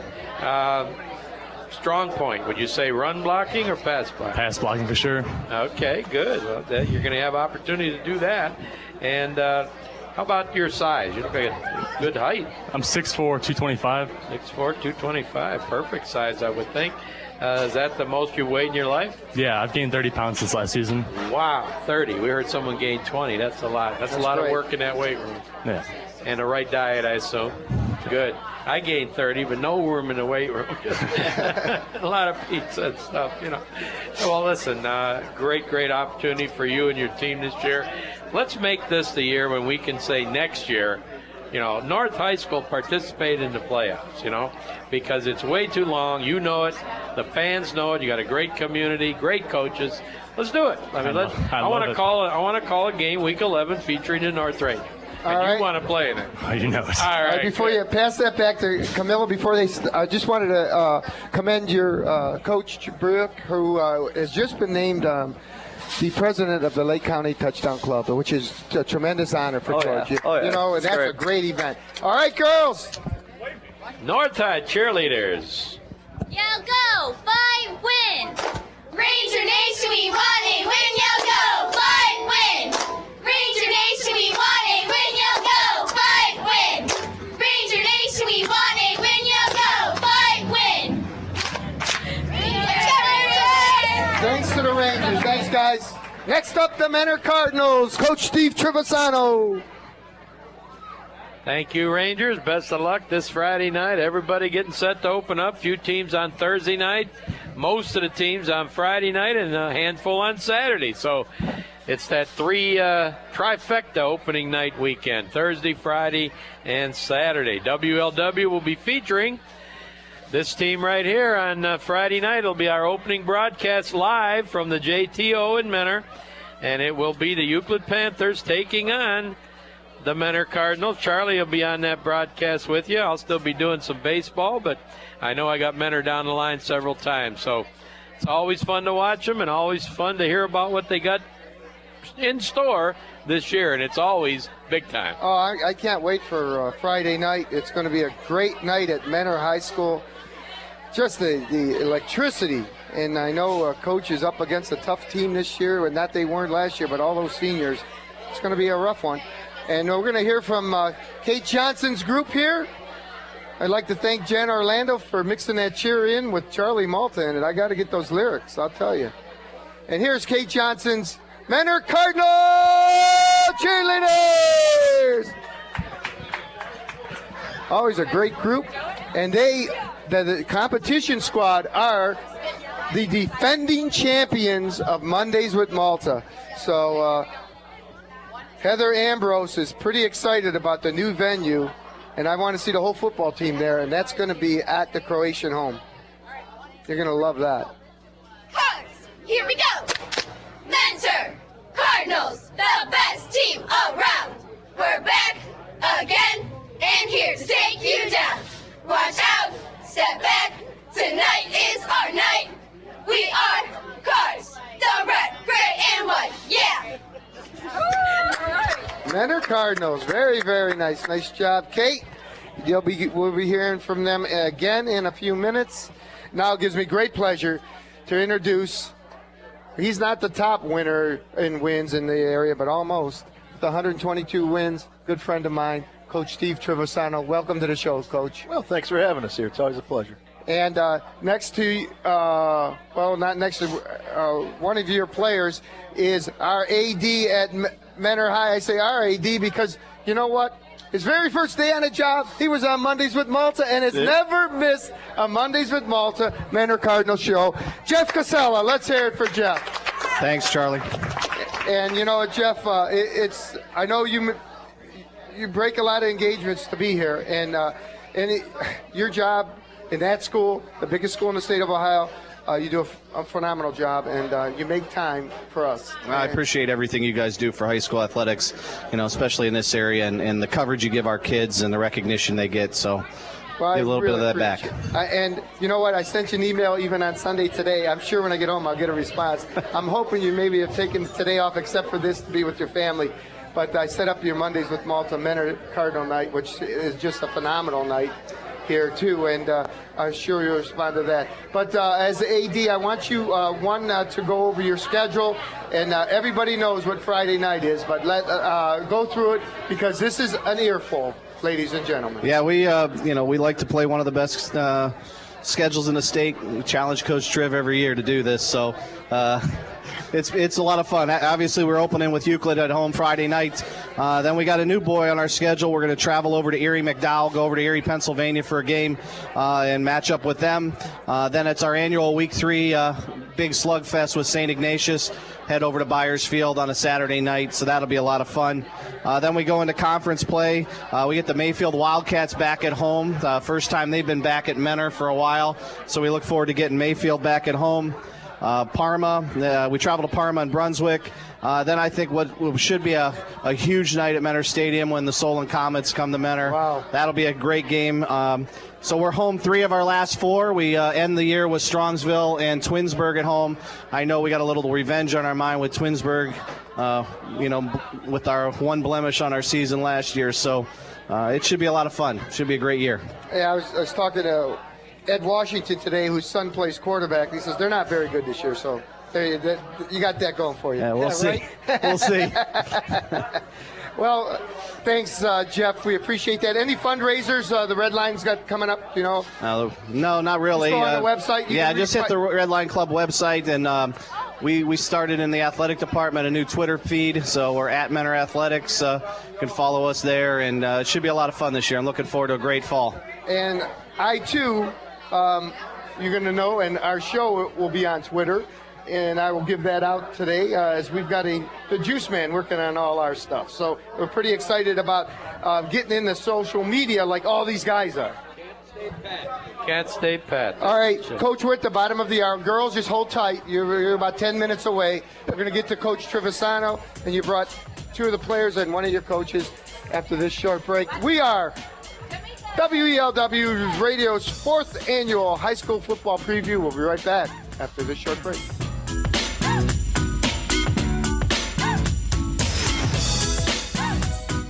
The big summer sell-off is underway at Pat O'Brien Chevrolet. You'll find 900 trucks to choose from, and you can buy a brand new Chevy pickup with automatic and air for just $16,000. The best time to buy is right now at Pat O'Brien Chevrolet.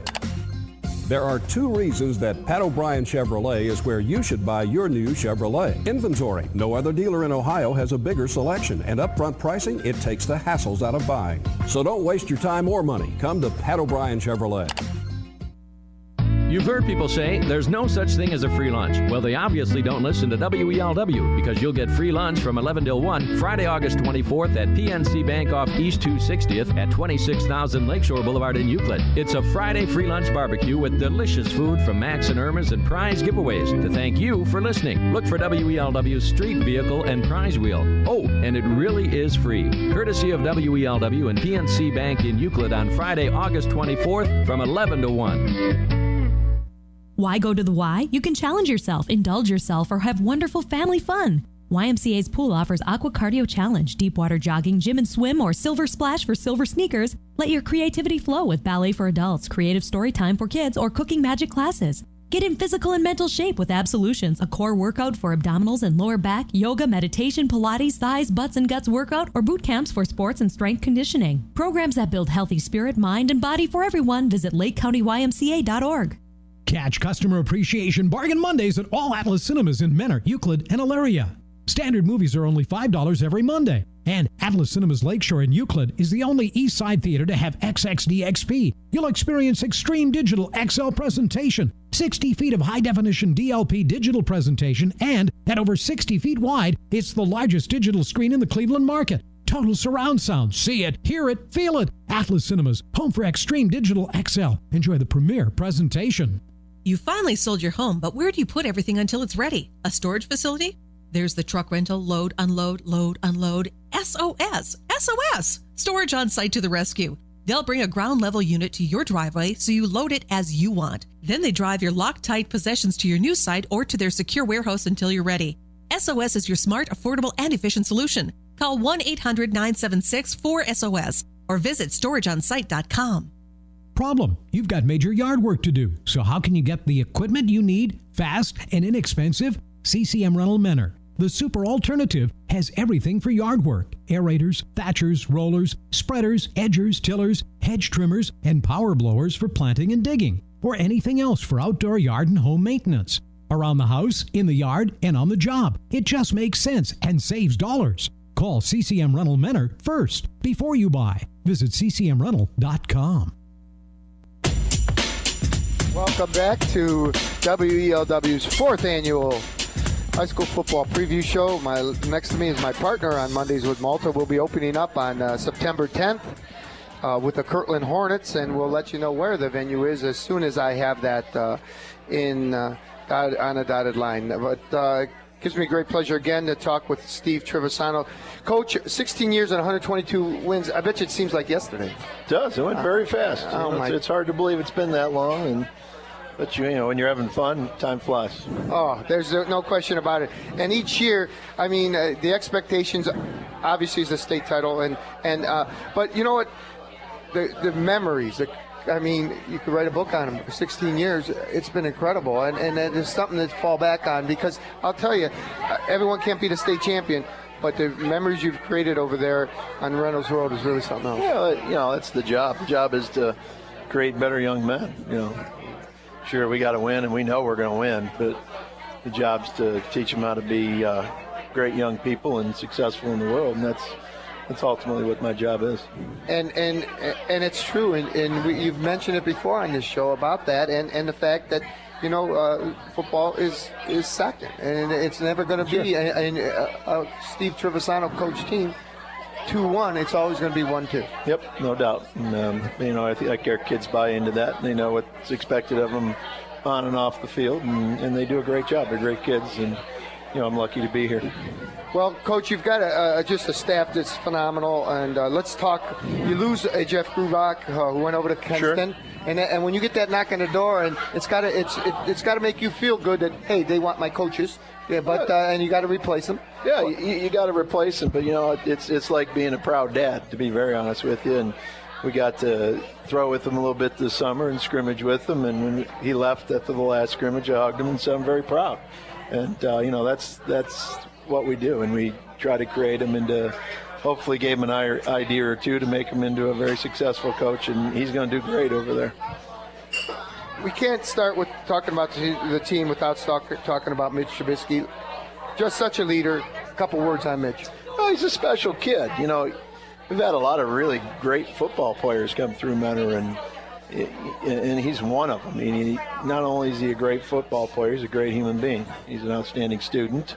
He does things the right way, and that's what makes it so special when you have that. You read all the time and hear all the time about kids who are these great players, and they just mess up all the time. He's a great person, and that's what I'm really proud of. And then you can catch him at 10 o'clock Mass at St. Mary's Mentor every single Sunday morning. He would do that. He's a great big brother and does a lot of wonderful things. That's great. Offensively, you got those junior wide receivers, and it's got to make you smile. How are the scrimmages gone? Let's talk a little bit about let's start with Krasancic. Well, he's a special kid. He's one of those just ones we laugh all the time with, and he's just he's got a pleasant personality. He's a great kid, and he's a coach's kid. He gets the game. You might look at you and not know quite sure where he's going, and then the next thing he scores a touchdown. He gets the game, and he understands the game, and he works very hard at what he does, and he's a special player. He's a big-time football player. Same with Brandon. We've got a pair of big-time young wide receivers that you give a lot of credit to the quarterback, but he's got a very good line, and he's got great receivers. And, you can't do it by yourself, and he's surrounded by some great talent. Right. Coach, good to see you again, of course. First scrimmage, I think was against Clemville. Yep. And I wasn't there, but a lot of my friends were, and they came back and just shook their head. I guess it was pretty successful. Were we that bad or what? Yeah. You were that good. Was I correct in hearing, 7, 8, 9 touchdowns? No. We did a lot of different situations. So, we went from the goal line, so we did a lot of different things like that. So it wasn't there. I'll tell you, they're going to be good. Wow, they are absolutely right. enormous. Mm-hmm. Other than Euclid, I think those are the two biggest teams I've seen in a long time. Wow. So, it was good to go against them, and we also went against Kenston in that same scrimmage. Kind of did a 3-way and did okay. We did pretty well, and we've struggled this 2-a-days with a lot of strep throat. We probably had about 25 kids out at different times. Oh, my gosh. It's been a challenge, but, allowed us to get a little better depth because we got a lot of kids in there and worked them up. And again, if you're going to have that run through your team, it's better in early August than this week. Had it occurred this week, it would have been a little bit of trouble. A lot tougher, yeah. Again, same type of football we've expected to see from Mentor year in, year out. It works. Why change it? We're doing that soft stuff again, throwing the ball all the time. I like that soft stuff. Not that run at anybody. And the defensive coaches don't like that soft stuff. That's the biggest thing. Yeah. But anyway, always entertaining, and again, well disciplined, and I'm going to throw this in too. Great sportsmanship. I call a lot of games. I see nothing but good kids on the field because I believe in young kids. I haven't been in education. Now it's my 41st year. And but there's some teams too that let's face it, maybe they don't play as they should at times. Sure. But I can never, ever say that about Mentor. And it comes from the top and your coaches and your kids. Sure. They're like you said it before. They do the right thing. That they do. And it's not we're not necessarily perfect, on the but we work hard at it. Who is? That's right. And we work hard at it. I just wish you nothing but success. Thank you. Appreciate it. I'll see you down the line. I won't be there opening night. You're going to baseball versus the Mentor premier game of the year, and you're going to watch baseball. We're slipping into the playoffs after a miserable season, so who knows? But the last time we won it all, you guys went to the States, so there you go. Deja vu. There you go. That'd be great. All right, who'd you bring with us? Well, we have our offensive coordinator, assistant head coach Jeff Fink, who's kind of in charge of our offense, and he had the pleasure of coaching Jeff in the North-South game a few years back when he was a little bit younger, and got to know him there, and then watched his career at Bowling Green. He was a starter at BG on the offensive line and a captain there, and was lucky enough to get him hired, and he's moved his way very quickly up to handling our offense and running the show. So, you got any questions? I do. The guy over here. Jeff, number one question, because before I can say the tackle was by, you're calling your play. How fast is it? How fast? How fast is it? How fast do you want it? We're happy where we're snapping the ball with about 18 seconds left on the play clock. Wow. So from the time they spot the ball, we want to be off in 7 seconds. Okay. Now, I asked Bill to ask this question at your press conference. I don't know if he did or not. And that is, how much leeway does Mitch have to change that play? He has some leeway. He has a little bit of leeway to check me out of bad plays. So when I'm screwing up, what'd you say? he can get me out of it, but not a whole lot. Not a whole lot.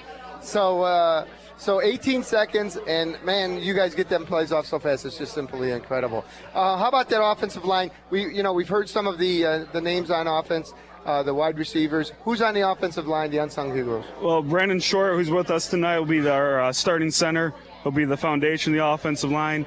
Our 2 tackles, Brandon Ray will be a junior at left tackle, and Mitch Morrison will be a right tackle. And then Herniak will be at left guard, and Matthew Kovacic will be at right guard. Okay, and who's in the backfield next to Trubisky? It could be an assortment of guys back there. Eddie Doherty's doing a real nice job for us through the scrimmages. We could bring Nick DeLisa back there, and we'll kind of do it by committee again. Is Doherty underclassman? Doherty's going to be a sophomore. He's a sophomore. Wow, and he's got that opportunity maybe to start. He's pretty good. Yeah, he's pretty good. I like that little smirk. That was a big smile out of Coach on that one. He's a special one. He's a special one. Well, again, it's great to have the youth program that you have, that you guys are involved with too, all the way up the line. And best of luck on offense. And I'll tell you, it's fun to watch, it's fun to call, and I get to call the first one, and I'm so excited. Thank you for having me. All right, and this is the guy you were talking about, I think. Short. Yeah, Brandon Short. Brandon, what year are you in? Senior. Senior, and how many years have you started for the Cardinals? 2. This will be a second. Okay, and some of the things as a senior that you've been trying to teach the guys on the team, that you're a main focus of the upperclassmen. You know, it's always school first. Triv preaches that a lot, but staying focused. We have one goal, and that's the state championship, and everybody has to be on one page, or it's not going to get there. I like that. You're the best advice anybody's ever taught me, and Coach probably knows this one, and that is be a good listener. That's being on that page. Is that not being a good listener or what? It's a part of being a good husband. Oh, did Pam listening? Yeah, she'd smack me if I was. All right, toughest drill. Mir Dodge. Okay, toughest player you've played against, and you played against some good ones. Might have been on your own team. I'd probably say Tom Strobel every day in practice. Did he rough you up a bit? Yeah, sometimes. He got to me. All right, allude to the fact, if you wanted to say the same thing, but a message to our younger players that are listening tonight. Yeah, just focus on your grades. That's the number one thing. That's what's going to get you through life, and play hard every play. Okay, have you chosen a school yet? No, I have not. Well, what number for our listeners at home? 74. 74. Best of luck. All right, thank you. One quick question. Your last name is? Short. Short, right? Yep. Okay, when you were a peewee player, or menor rec, or maybe middle school, do you have another nickname? Hoss. There you go. Yep. Little birdie told me to ask that. And, it has nothing to do with size. I can see that. Okay. Hoss fits you a little bit better, though. All right. Good luck to you. Next up. Reese Armstrong. Reese, you've been on the show quite a bit. Yeah. How you been? I've been good. How about you? Good. What year are you in? Senior. Senior. And what position? Safety. Safety. Now, you got to love hawking those balls, huh? Yeah, I love to do it. And you got some latitude to come up to the line and make a lot of tackles at safety, too? Yeah, definitely. That's got to make you just smile from ear to ear. Yeah, I enjoy that. Okay. Toughest player you ever played against? We played against some great ones, but I have to say Tim McVeigh. Tim McVeigh. Yeah. Oh, he was a good one, wasn't he? Yeah, And guess definitely. what? You get to play him again this year. Yeah, I'm looking forward to that. Week 3, huh? Yeah. What, a little revenge there or what? Little bit. You beat them during the year, and they beat you for the state title. Yeah. And they're the state champs. Wow. All right. Get Mentor's cheerleaders. We're about ready for them. Message to our youngsters. You can always get better, you know. Just improve on your weaknesses. Just keep pushing forward. I like that. And what number for our listeners at home to keep an eye on you? Number 9. Number 9. Have you chosen a school? No, I have not. Ray? You know, I mention this every time we feature the men or youth on our show, but His dad, same name, great played guy. for me. One of the top baseball players we had at Wycliffe, and I could see like father, like son, that toughness, that dedication, and Reese is a great guy. I'll tell you, great guy for Menor youth football. Great job. Tell him we said hello. Tell him I said. I will. And here's the Menor Cardinal cheerleaders in their segment. Thanks, Coach. See you Friday night on the field. Coach. C-A-R-T-S, C-A-R-T-S, go Cubs! C-A-R-T-S, C-A-R-T-S, go Cubs! C-A-R-T-S, C-A-R-T-S, go Cubs! C-A-R-T-S, C-A-R-T-S, go Cubs! All right. Hey, good job. Nice job. The And the defending champs of Monday with Malta cheerleader. Yes. Thanks, Jeff. Reese. Good luck, guys. We'll see you. See you can, down the line. Nice job. Next up, Mayfield, Larry Pinto, and coaches. On Facebook, it's Mondays with Malta and Ray Milavec. How do you like that, Ray? You're going to have to get on Facebook. Uh-oh. Mondayswithmalta.tumblr.com. And Twitter, we've made it to the big time. Now I'm And going that's to have at to learn Malta that thing. Come on, Mondays. Charlie. You got 3 things to learn and listen. Hey, 4 years ago I learned to turn the computer on thanks to you. Nice So to I'm see you. coming a long way. Nice to see you. Wow, Dave Greedo. How you doing? Coach Ross Bender is with us. Larry couldn't make it, maybe? Okay, and here we go, the Mayfield High cheerleaders and Coach Stephanie Lefter. We got that Wildcat spirit. S-P-I-R-I-T, we've got that Wildcat spirit. S-P-I-R-I-T, we've got that Wildcat spirit. S-P-I-R-I-T, we've got that Wildcat spirit.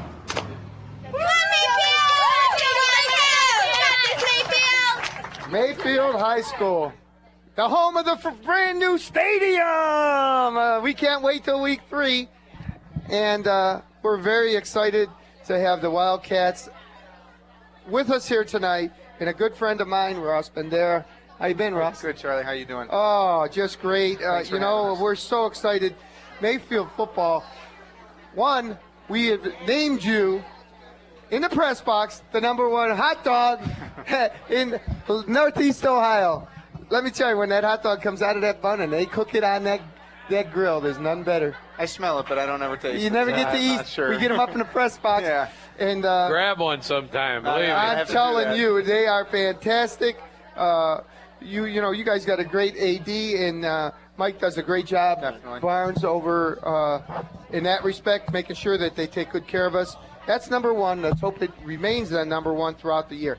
Now, your coach, who is a golfing buddy of mine, is on his way to what school to take his son back? Two of the 3 sons are going to Ohio State. One's going to be a freshman, Larry, Okay.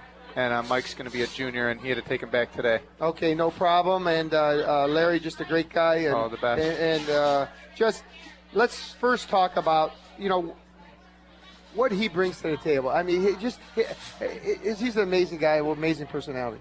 First of all, he brings stability because, you know, there's a lot of coaching carousels going on in high school sports, and he's been there. I think Coach Trish said 16 years he's been there, but Coach Pino's, I think, going on 14 or 15, and, you know, you don't see that anymore at the high school level, unfortunately. And our staff's been together for this is my 10th year, and we've had pretty much the same coaching staff, and he's great for the kids. He's great for the community, and he's a great teacher on and off the field, and the kids want to play for him, and coaches want to coach for him, and he's just great to have in the Mayfield community. Oh, there's no question about it. His demeanor is incredible, and just a great guy. Great. Now, how exciting is it going to be week 3 when you step onto that field? Yeah, our practice field right now is like 35 yards wide, wide and like 30 yards wide. So we're really trying to get on that field as soon as possible, and week 3 can't come soon enough for us, just as far as even practicing. We have nowhere to practice. Ray and I did the Sandcastle Bowl when you guys played in the playoffs against Shaw. And I'll never forget that. Never. And you guys could have moved the game, but who wants to move a home game? I mean, you just about have to play, on Mayfield Road or move the game. But you guys weren't moving it. It was a sand mess, but you guys won the game. And but now, to think, that is the Mayfield High School field for the remainder of time is just incredible. It's beautiful. Coach Dr. Barnes has done a great job spearheading all this, all of our renovations. I mean, our whole school is being renovated. We have a new weight room also, a new wrestling room, brand new locker rooms, a brand new beautiful turf field, and the park's going to look really nice when it's totally complete. Great. All right, who's throwing the ball this year for the Wildcats? This year our quarterback is Drazen Markovic. He's a senior. He played a little receiver for us last year. He had to finish out the season at quarterback last year. Kind of an athlete back there. Could throw the ball and could run the ball pretty well too. And in the backfield? We have Anthony Canganelli is our tailback. And he's been there? He was there last year a little bit, and he's a junior this year. We have another senior, John Roy. We have a junior, Christian Lapis, and sophomore, Andy Isabella. And Drazen's pretty good size. Yeah, I think he's 6'1", about I thought he was a little bit bigger, no? I don't know, maybe 6'1", 6'2". Maybe. Okay. Yeah. And on defense? Our defense is, middle linebacker, C.J. Taddeo. Alex Brooks is linebacker in our stack defense. We have a move-in, John Dostal from Paynesville, who moved to Mayfield this year. Chris Richmond's a linebacker. Kai Pritchard's in the secondary with Drazen. Chris Reimer's in the secondary. Jamie Pritchard, his twin brother. Our corners are John Mangaluzzi. Mitch Longo's a receiver for us, and he's also going to play a little defense. Dylan Lowe's a defensive lineman. Joey Del Balso's a nose guard.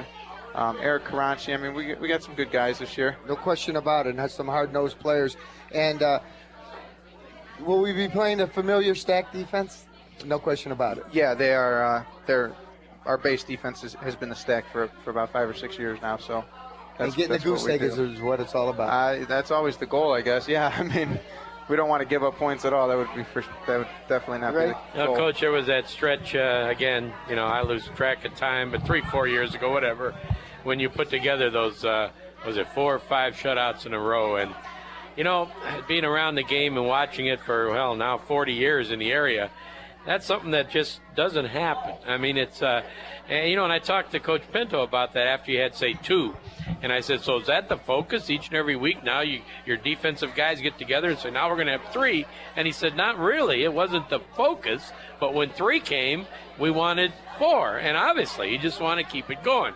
And that was just a phenomenal year. You did so well from day 1 through the playoff. And it was really a defensive team. Definitely. It shows, I think, the old cliche that you can win with defense. Your offense that year was adequate, but you've had better ones. Yeah. But that defense was something special, wasn't it? Yeah, I mean, we were just talking about that on the way here. That was probably one of the best defenses we've had in quite some time. Those few years of defenses. Exactly. It wasn't just that one year, but that was the year that had all those. Yeah, the shutout years. So definitely, they got a lot of press. Great. Well, and you know what? That's tradition, too, because now the young kids come up and say, hey, I watched that. I was in the 8th grade or whatever, but let's put together a shutout here. It's a great way to push your program forward. Definitely. Okay, now your job is to put the AD, Dr. Barnes' hat on, and give our listeners at home your schedule, starting with your barn burner, Nordonia. Yeah, this Friday we go to Nordonia, who's got a new coach, Willoughby South's old offensive coordinator. Yeah. So they're going to be a very well-coached football team. Always tough Willoughby South at Willoughby South the following week. We open up Wildcat Park Saturday night, September 8th with Olmsted Falls. And then obviously Menor at Menor this year. And Stowe is opening up our conference play at Stowe. We come home to play Brush. Cross rival. Yeah, rival Brush. And then we go to North Royalton. Hudson comes to Mayfield this year. We go to Cuyahoga Falls, and Elyria rounds out the season at home. Now, no one could be more happier than me. The following year is when we go to the 7 divisions in the state of Ohio, because now Mayfield will go in a different division. Never complain, but with 450 boys or in that sort of number, playing against 1,000 boys at Solon, 1,200 at Ignatius, 1,100 at Ed's, it's getting more fair, and I like that. Yeah, you always like when it's, I guess, more fair, if you will. I mean, we don't never complain. I know. But it'd just be nice to have a few more kids to choose from and get 1 or 2 more offensive players or defensive players. Right. All right, let's talk to the guys. And first up is I'm Alex Brooks. Alex, what year? I'm a senior this year. Okay, and what number? Number 7. And positions? Linebacker and receiver. Goals? I want to get back to the playoffs. I know that's the senior's goal. The last time we went to the playoffs was our freshman year, so we really weren't even a part of that team. So, we want to bring that experience back to Mayfield. Okay. Toughest drill? Probably scramble drill, because it's just a drill where you go back and forth, and it's a lot of running. So that's probably the hardest drill. And in the stack defense, your responsibilities? I'm the strong side linebacker, so just picking up ISO blocks, making tackles, making plays, pretty much. That's fun. Yeah. Toughest offense or defensive player you ever played against? I'd probably say Kareem was pretty tough last year. Kareem Hunt from Willoughby South. Okay. Message to our younger players that are listening tonight? Just to listen to your coaches and play smart and don't make mistakes. And what number do you wear? I wear number 7. Number 7. And have you looked at any schools yet? I looked at some Division II, Division I AA schools, but nothing for sure yet. And how about a field? What'd you say? A field yet? No. No, not yet? No, you not got yet. time? Yeah. Best of luck this year. Oh, thanks a lot. Next up is? Luke Vacaris. Luke, what position? I play center. Center, and what number? 63. 63. How long have you been a starter? This is going to be my first year starting. Oh. Now, your responsibilities as a center, do you have line assignments? Do you switch at all? Or No. I know the guards and tackles switch, but centers, I stay right where I am. Okay, so you don't have to tell them any kind of line or blocking adjustments? We talk. We try to keep communication open on the offensive line. It's always going, okay, that's good. That's good, especially if it's something you haven't seen before, right? Yeah. How about your goals? Just like Alex said, I'd like to see the playoffs. Ever since I've been on the varsity team, we haven't been to the playoffs, and I know that'd be really sweet, and it'd be a great experience. Okay. Toughest drill for you? I'd probably have to say tackling circuits. Okay. And toughest offensive or defensive player you have ever faced? I faced a lot of tough guys on our defense, and I know C.J. Taddeo, our middle linebacker, he hits pretty hard. There you go. I like that. How about a message to our youngsters? Just keep pushing. Sometimes when you're younger, it gets hard and you don't, see the light at the end of the tunnel. But now that I'm a senior in high school and, this is my senior season, it's all paid off, all that hard work when I was younger. Excellent. And have you chosen a school yet? No, I have not. Okay. All right. Let's hear it for the Mayfield Wildcats. Now the cheerleaders. We're going back to back. Cheerleaders with Mayfield and then VASJ. So stay tuned. Set. W-I-L-D, Wild, C-A-T-S. We are the M-A-Y-F-I-E-L-D Wildcats. Yes. Come on, Mayfield. Mayfield High School. The cheerleaders, we thank them for being here. Coached by Tori. And these are another one of our defending Monday with Malta cheerleading champions. They wore the jersey. Tori Young is their coach. They'll be competing again this year like a lot of the area schools. We got a new venue, as you heard. We'll be at the Croatian Lodge on corner of Lakeshore and 91. Biggest venue we've been to yet. We've outgrown all the other ones. It started right here at Cleats. Boneyard for a couple of years, but now we're going where we can house 1,200 people. So, girls, you'll be in action then, but you're in action now. Go right ahead. 3, 2, 1. 1, 2, 3, 4. B-A-S-J. Here we go, Vikes. This is our day, our pride. It can't be stopped. This is our year to be on top. Vikings. There they are. The Viking cheerleaders. And St. Joe, Bill Angela St. Joseph will be our next school up here, so stay with us. Usually we're done in 2 hours on Mondays with Malta, but this particular special edition show goes till 7:30. So we got 2 more teams to take care of, and that's Villangela St. Joseph and then the Wycliffe Blue Devils. So stay with us. 30 more minutes of a special edition Sundays with Malta, Ray Milavec 2, and we're coming back after this timeout.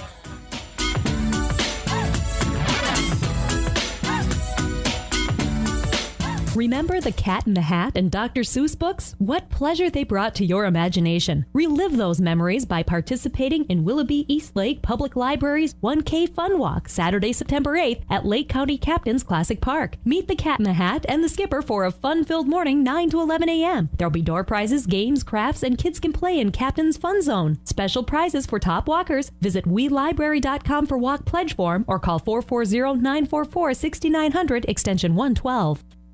Did you ever put in a new faucet and flood the kitchen? Or reverse the connections in your shower and hot was cold and cold was hot? Everyone has their own plumbing horror story. But no matter what plumbing story you have, Tom Schaefer Plumbing can fix your drip or disaster. For over 80 years, Tom Schaefer Plumbing has been your trusted plumber with reliable service. Because accidents happen. Call Tom Schaefer Plumbing, 440-602-7300. 602-7300. Don't let summer slip away. Come to the International Family Festival at St. Robert and William Catholic Church in Euclid, August 24th through August 26th. Savor delicious pierogi, cabbage and noodles, potato pancakes, Italian sausage sandwiches, Cavatelli gyros. Enjoy live band, carnival rides, games, children's crafts, strolling magicians, pony rides, and a $10,000 raffle. Festival opens at 5 p.m. on August 24th and 25th, and noon on Sunday, August 26th, right after the polka mass with the Don Whitetillo Orchestra. Visit srweuclid.cc for festival and entertainment information. Step to the beat and enjoy the City of Willoughby's free summer concert series every Thursday at 7 p.m. at the Gazebo in downtown Willoughby through August 30th. You'll hear various bands like Heritage Brass Quintet, the Don DeSantis Orchestra crooning the tunes of Sinatra and the Rat Pack, plus Mary Taylor Brooks with her country, rockabilly, and blues style, Face Value featuring contemporary and classic rock, Alex Bevan with charming folk music, and Abbey Rodeo ranging from sounds of the 60s to pop, bluegrass, and much more. For free summer fun, visit WilloughbyOhio.com. ELW, Willoughby, Eastlake, Cleveland. Welcome back, everybody. We are at Cleats. We are live, and if you're saying, wait a minute, you only have 2 hours on Monday, you're right. But we have 30 more minutes because this is our special 4th annual Mondays with Malta football preview show. We featured a bunch of schools already, but we're far from over. We're now ready for the Vikings of Bill Angeles St. Joseph and then the on-deck team, the Wycliffe Blue Devils. I'm Ray Milavec along with Charlie Malta. Good to be with you again. And Charlie, it won't be too many weeks. How many Mondays we got till we really start our regular Monday show? We got 3 more Mondays coming up, and it's September 10th. We open up for 17 weeks. And you know what? We're a little bit of a curveball because Christmas Eve's a Monday and New Year's Eve's a Monday, so we lose 2 Mondays. But we're going to have some great shows, a lot of fun. VHJ's in the house. Let's talk. When you think Vikings, you think John Story. And I'll tell you, a good friend of mine I've known a long, long time. John, welcome to the show. Good evening, Chuck. Good evening, Ray. Good to see you, John. Well, the good news, 30 freshmen. The bad news, 1 senior, 1 junior. Correct. Wow. Correct. Oh, my goodness. Is this Good with the bad. Good with the bad. It's going to be a challenging year. Challenge, that's the word. Can Ray suit up again, you think? No. I understand he has no eligibility left. No. How about any of the Reenies? You got any Reenies on it? Unfortunately, they've all graduated, too. Even their dad is with us this evening. Yeah, Tony's going to get on the mic. And how about some of the cheerleaders? Could they play, maybe? I don't know. They seem There's pretty enough busy of right them. now. I know. They're bigger than some varsity teams, I think. I'll tell you, the cheerleading spot is, and Tori's with us, he'll speak in a few minutes too. But John, hey, you just say let's line up and play football. I know your style. Give me 11 guys on offense, 11 guys on defense. We're gonna play football. That's your MO, and it don't matter. But it is nice to have 42 that are gonna be learning all the way through, as they get older. It'll carry through. I mean, we have a tremendous tradition that's been built up over the last 60-some years, and we're going to instill that into all the young players, and we're going to see that carry through for the next 4 years. There's no question about it, and let's talk about your fine AD who is out of town, and who's just dying to be on the show. She loves being on Mondays with Malta and Ray Milavec too, and but she does a really nice job for you guys. She does. And I appreciate Nancy. Every time we do a game there, she's always just bending over backwards to do this or do that for us. Very helpful all the time. All right, some of the guys on offense, who's throwing the ball for you guys? Well, we have 2 sophomore players, Marvell Ross and Trey Williams, both sophomores. We're taking a look at the spread offense a little bit more with them. We have some outstanding young receivers. Obviously, we'll will still be the Viking tradition of line it up and come straight at you too. So we're going to see if we can develop that. These fellows have tremendous talent. And in the backfield, behind him? Devon Bolden is a senior.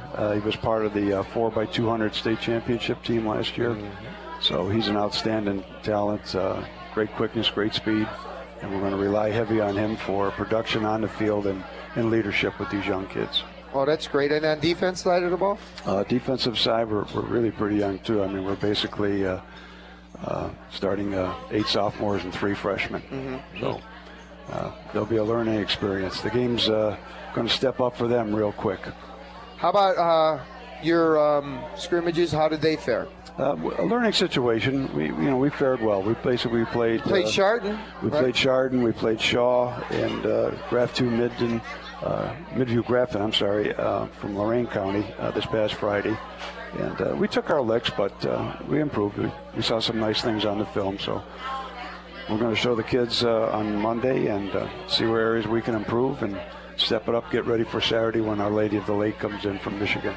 And last year's game, was that the second time you played them last year? Or Yes, they've come down twice. This is their 3rd time coming down. They love to travel. So. Isn't that nice to have a school like that? You don't have to go out there, and they'll come and be a home game for you. Their whole community loves to travel. They'll come in 2 buses. They'll stay overnight. They have a great time. That's fantastic. Raymond?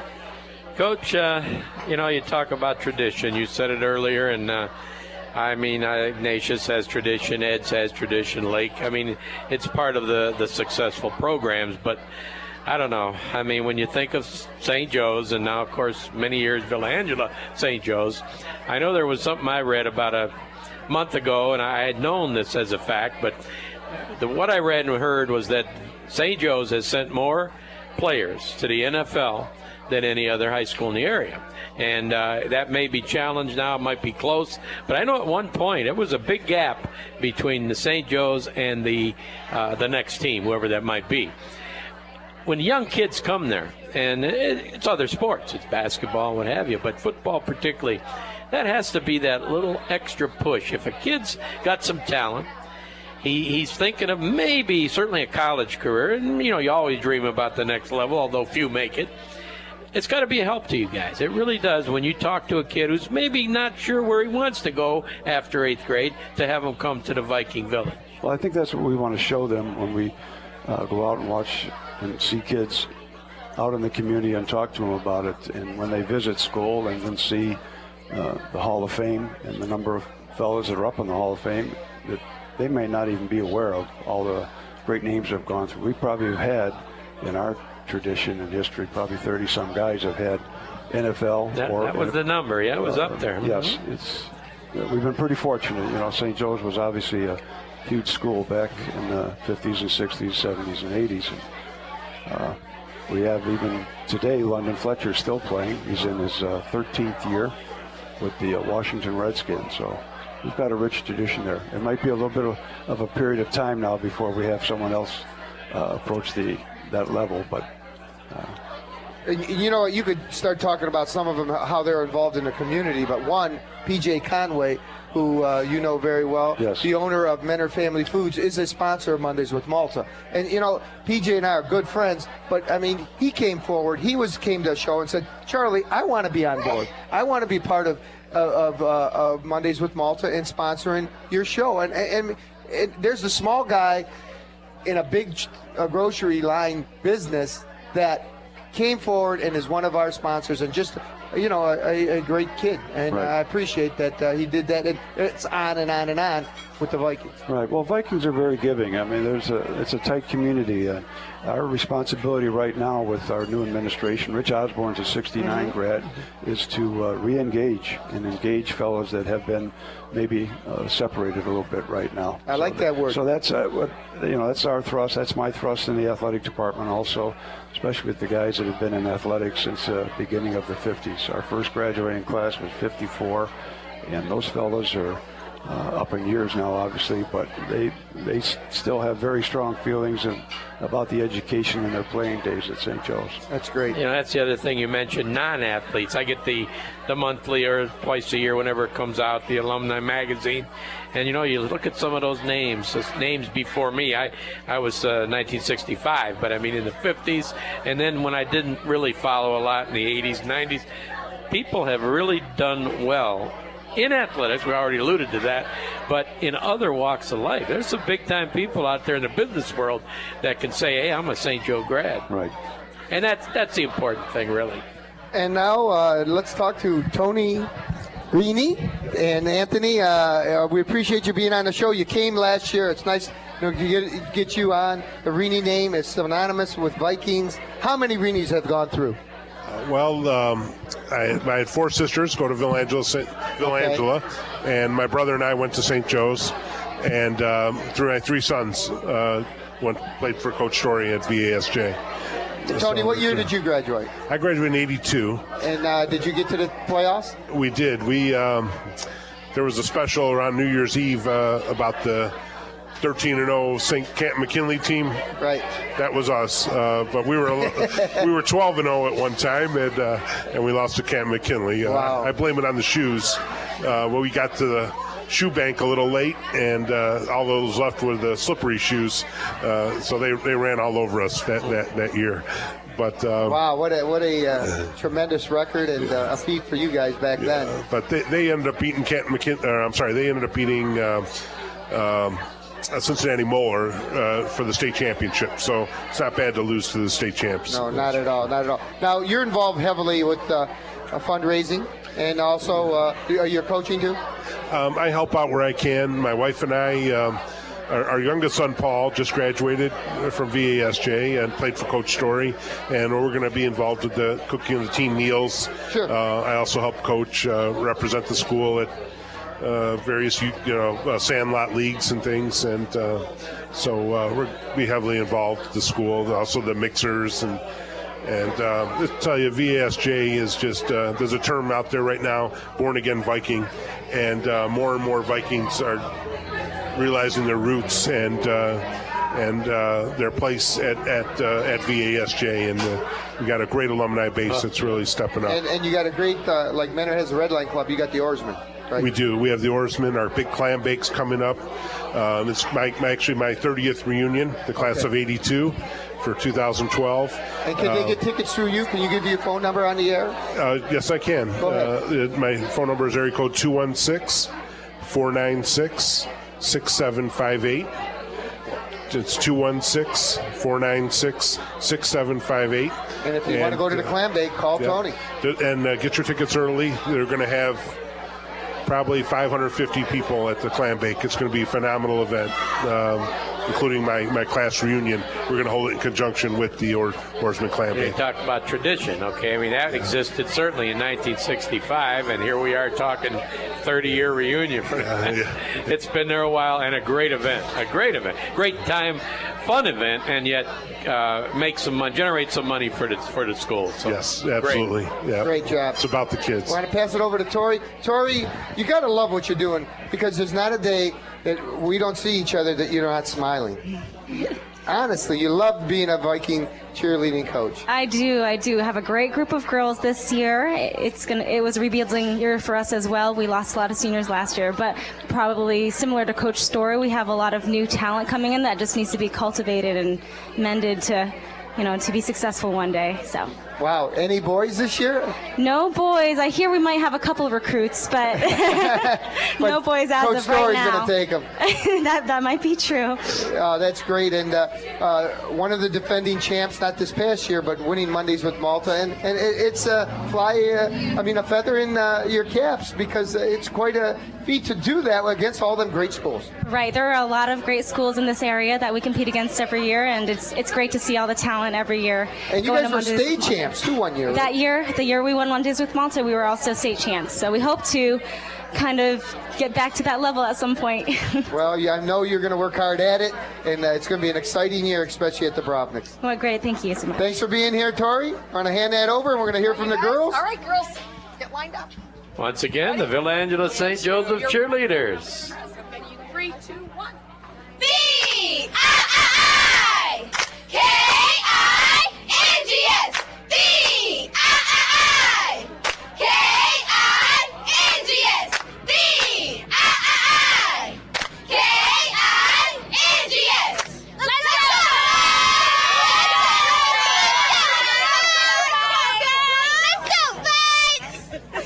Thank you very much. John Story, Tony Rini, and my dear friend Tori Young. Thank you very much. Next up is Mary McKeon's Blue Devils. Thanks, John. Best of luck. Coach. Mary McKeon in her first year as the Blue Devil coach. Excited to have her here tonight with the always exciting Blue Devils. And Mars is coming up to bat here. Started all right here for Mars Porcello last year. Yeah, but go and white. Double team, let's fight. Nice save. Yeah, but go and white. Double team, let's fight. Yeah, but go and white. How you doing? Double team, let's fight. Yeah, but go and white. Let's go, Nice job, girls. And Mary will have the girls do one more cheer at the end. But now it's time to talk to Coach Mars Porcello. Mars, I'll tell you, what a year last year. 5-5. You got it on the right track, and it's got to be exciting.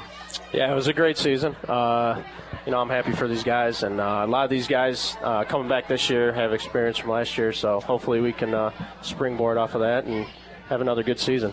Can you ballpark about how many starters you got back? We have about, I think we have about 6 returning starters. Okay. 6 returning starters. And seniors, how many seniors on the team? There's 18 seniors. It's a big class. It is. So they know the goal. Yes, they do. And that's win week 1 and then take it from there, right? Absolutely. There's no question about it. Your staff this year, Mars? Pretty similar to last year. Coach Austin, Craig Austin, Greg Knackley, sure, Greg Willis, Kevin Sharp, Mark Arrigo, Mike Phillip, and Jason Biondolillo. Well, yeah, a great staff. And, I've mentioned a lot of coaches here tonight. Just to send a message out to Knack because I tell you, he's taught a lot of kids. And I work right next to Ron Zinte, and he's helped Ron out a lot. He's a great guy. And I know that staff's going to stay together because someday you're going to get Jared Zinte. What's he? How big is he now, Ray? Who's that? Jared Zinte. Way bigger than me. 7th I'm grade, not that but I big. think 5'11", 210, I think he goes. It's going to be fun to see Zinte in that program. And you know what I said? I said to Ron, I said, well, what's going to happen when Eds and Ignatius come to get him? He said, Jared already said, I'm a Blue Devil ever. So that's great to know. It is good to know. It is good to know. Let's say you're going to put the ADs. You got a new AD. Tell us who that is. Our new AD is Dennis Conrich. And Dennis is also a cross-country coach. Correct. And he's got knowing Ray being an AD at the middle school, juggling a lot. But put the AD hat on for a second and give us the schedule to our listeners at home. And you open up with? Game 1 is Richmond Heights. Game 2, that's at Richmond Heights. Game 2 is Chanel at home. Game 3, Brooklyn away. Game 4 is home against Kenston. Game 5 is away at Harvey. Game 6, away at Sharon Falls. Game 7 is home against Aurora. Game 8, home against Orange. Game 9 is home against Perry. That's our homecoming. And Game 10 is away at Hawken. Wow. What the last 5 games, you're going to be heads be spinning like The Exorcist. I know we're taking week 1, but wow, that's pretty incredible. What a schedule you do have. But I know you'll be up for the task. Yeah, it's a tough schedule. We're in a tough conference, but we'll have them ready. There you go. Coach, we've been using the word traditions, especially with St. Joe's, and here's a coaching football that I had as a teacher 40-some years ago. He's still with the program. There's been some changes, obviously, in the last 6 to 8 years of head coaches. Your staff now, I mean, I think it's unique in the fact that, okay, you got a gentleman in Greg Knackley that was your coach or part of the group that's working with you now. And then you got a bunch of guys that really played with you, or if not the same years, very close. I think that's got to be a plus. I mean, you always talk about family atmosphere. I mean, you guys have been buddies, you've been close, and now all of a sudden you get to work together for one goal to bring that winning tradition back to Wycliffe, and you started last year. Yeah, I think what you said is right on. You know, we're all friends. We're all on the same page. You know, we've been friends for a long time. We went through this together as players, and you know, and it's really a great experience. And you know, you're unique, too, in the fact that quite a few of your coaches are teachers still. I mean, you look at some of the staffs, and, yeah, there's a couple here and there, but majority are outsiders, and that's the way it is today. It's not just Wycliffe or anywhere else. Right. But I think that's important, too. I know that one year I was still coaching baseball, but I was teaching one year at the junior high in those days.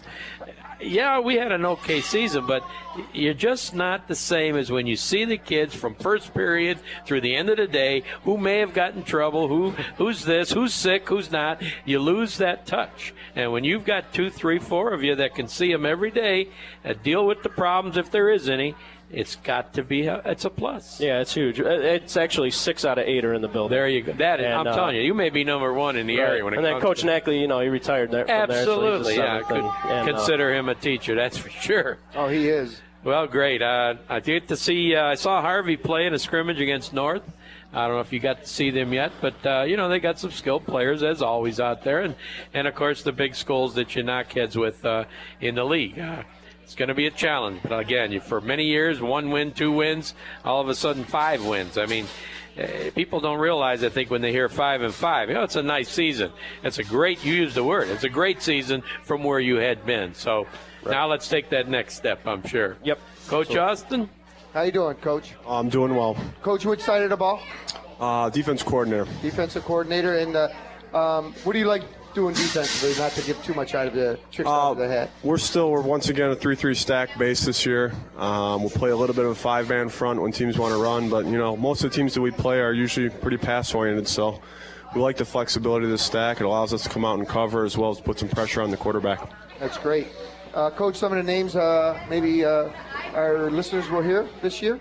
You know, really, we have 6 maybe returning starters overall, but on defense, we almost graduated the entire defense. We have, including injuries this year, we have 2 returning starters. Okay.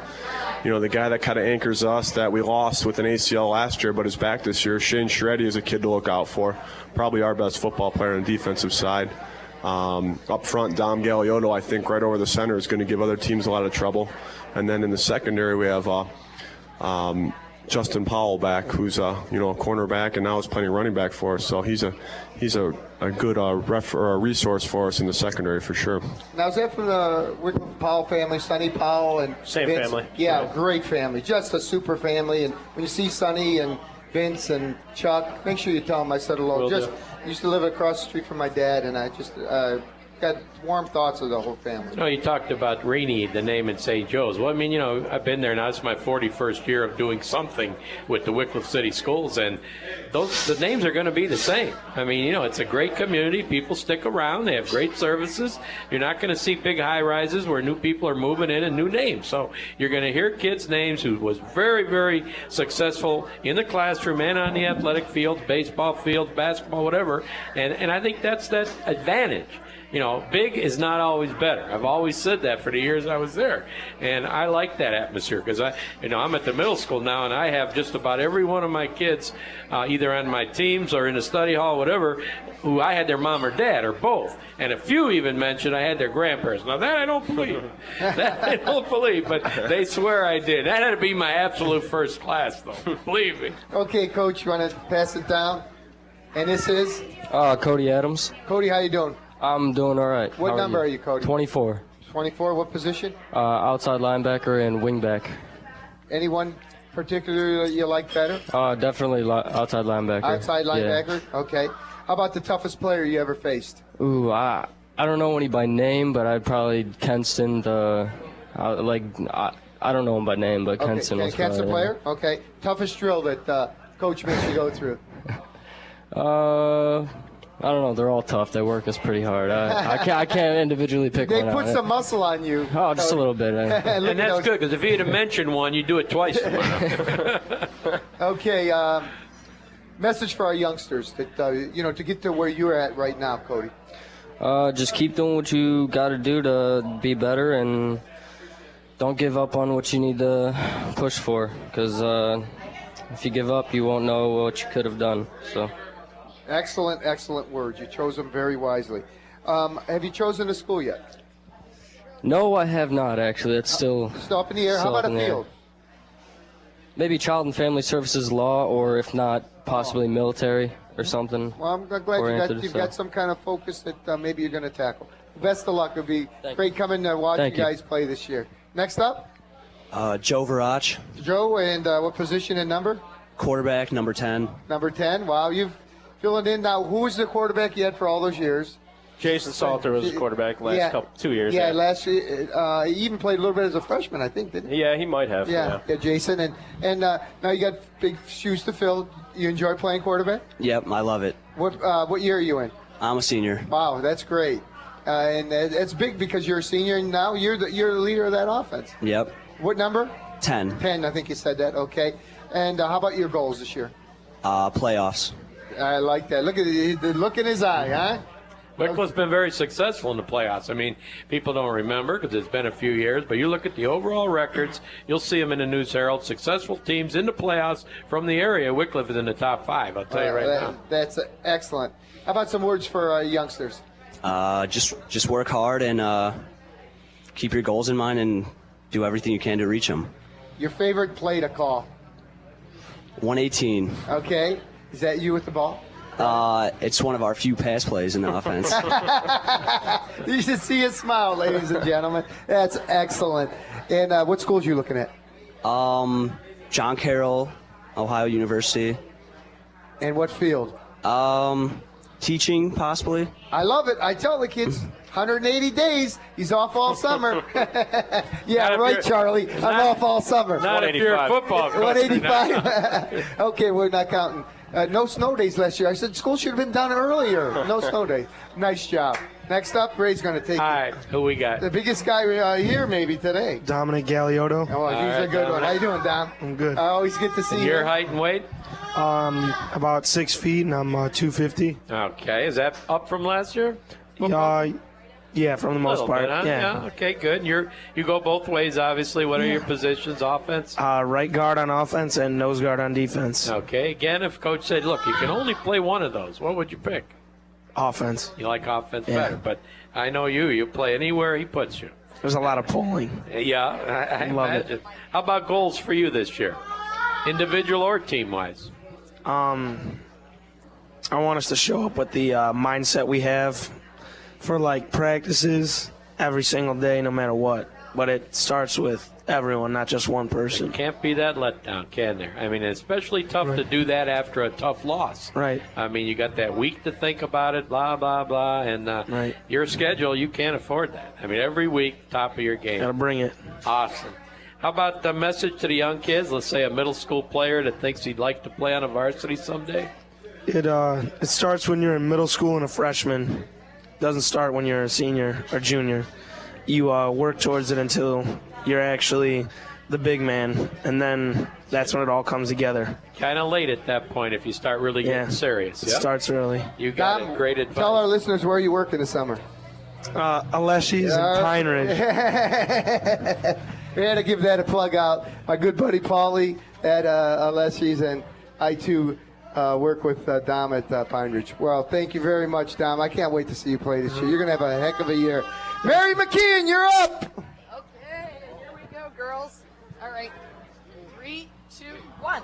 Blue Devils, let's win! Blue Devils, let's go! Let's fight! Blue Devils, let's win! Blue Devils, let's go! Let's fight! Blue Devils, let's win! Blue Devils, let's go! Let's fight! Blue Devils, let's win! Go, let's go, Devils! Great. Go, Wick! Congratulations. Best of luck, Marsh. That Thank you. might just be the best ticket in town. These girls cheerleaders, these guys on the football field, and the #1 band in the land, the Wycliffe Swing Band. Well, thank you very, very much for being here tonight at Cleats.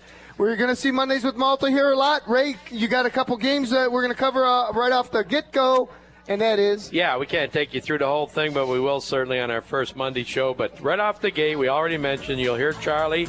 Euclid at Menor, that's this coming Friday night. What an opener. A week from Friday, Mayfield at Willoughby South. I mean, this is a dream schedule for WELW. Glen Oak at Euclid on the 7th of September. Olmsted Falls at Mayfield. How about Mayfield at Menor, a renewal of that? And one more, Erie Cathedral Prep, who's supposed to be top-notch this year, coming to Lake Catholic. That's just early part of the schedule. So you can reach us on Facebook, Mondays with Malta and Ray Milavec. How about Mondays with Malta.tumblr.com and Twitter at Malta on Mondays. Our good man, the Juice Man, is taking over our website, and you can reach him at juiceman.com if you need a pair of shoes. Thanks for being here. We appreciate it. The Sally Anita's family, I love you all here at Cleats. Thank you very, very much. good night, everybody.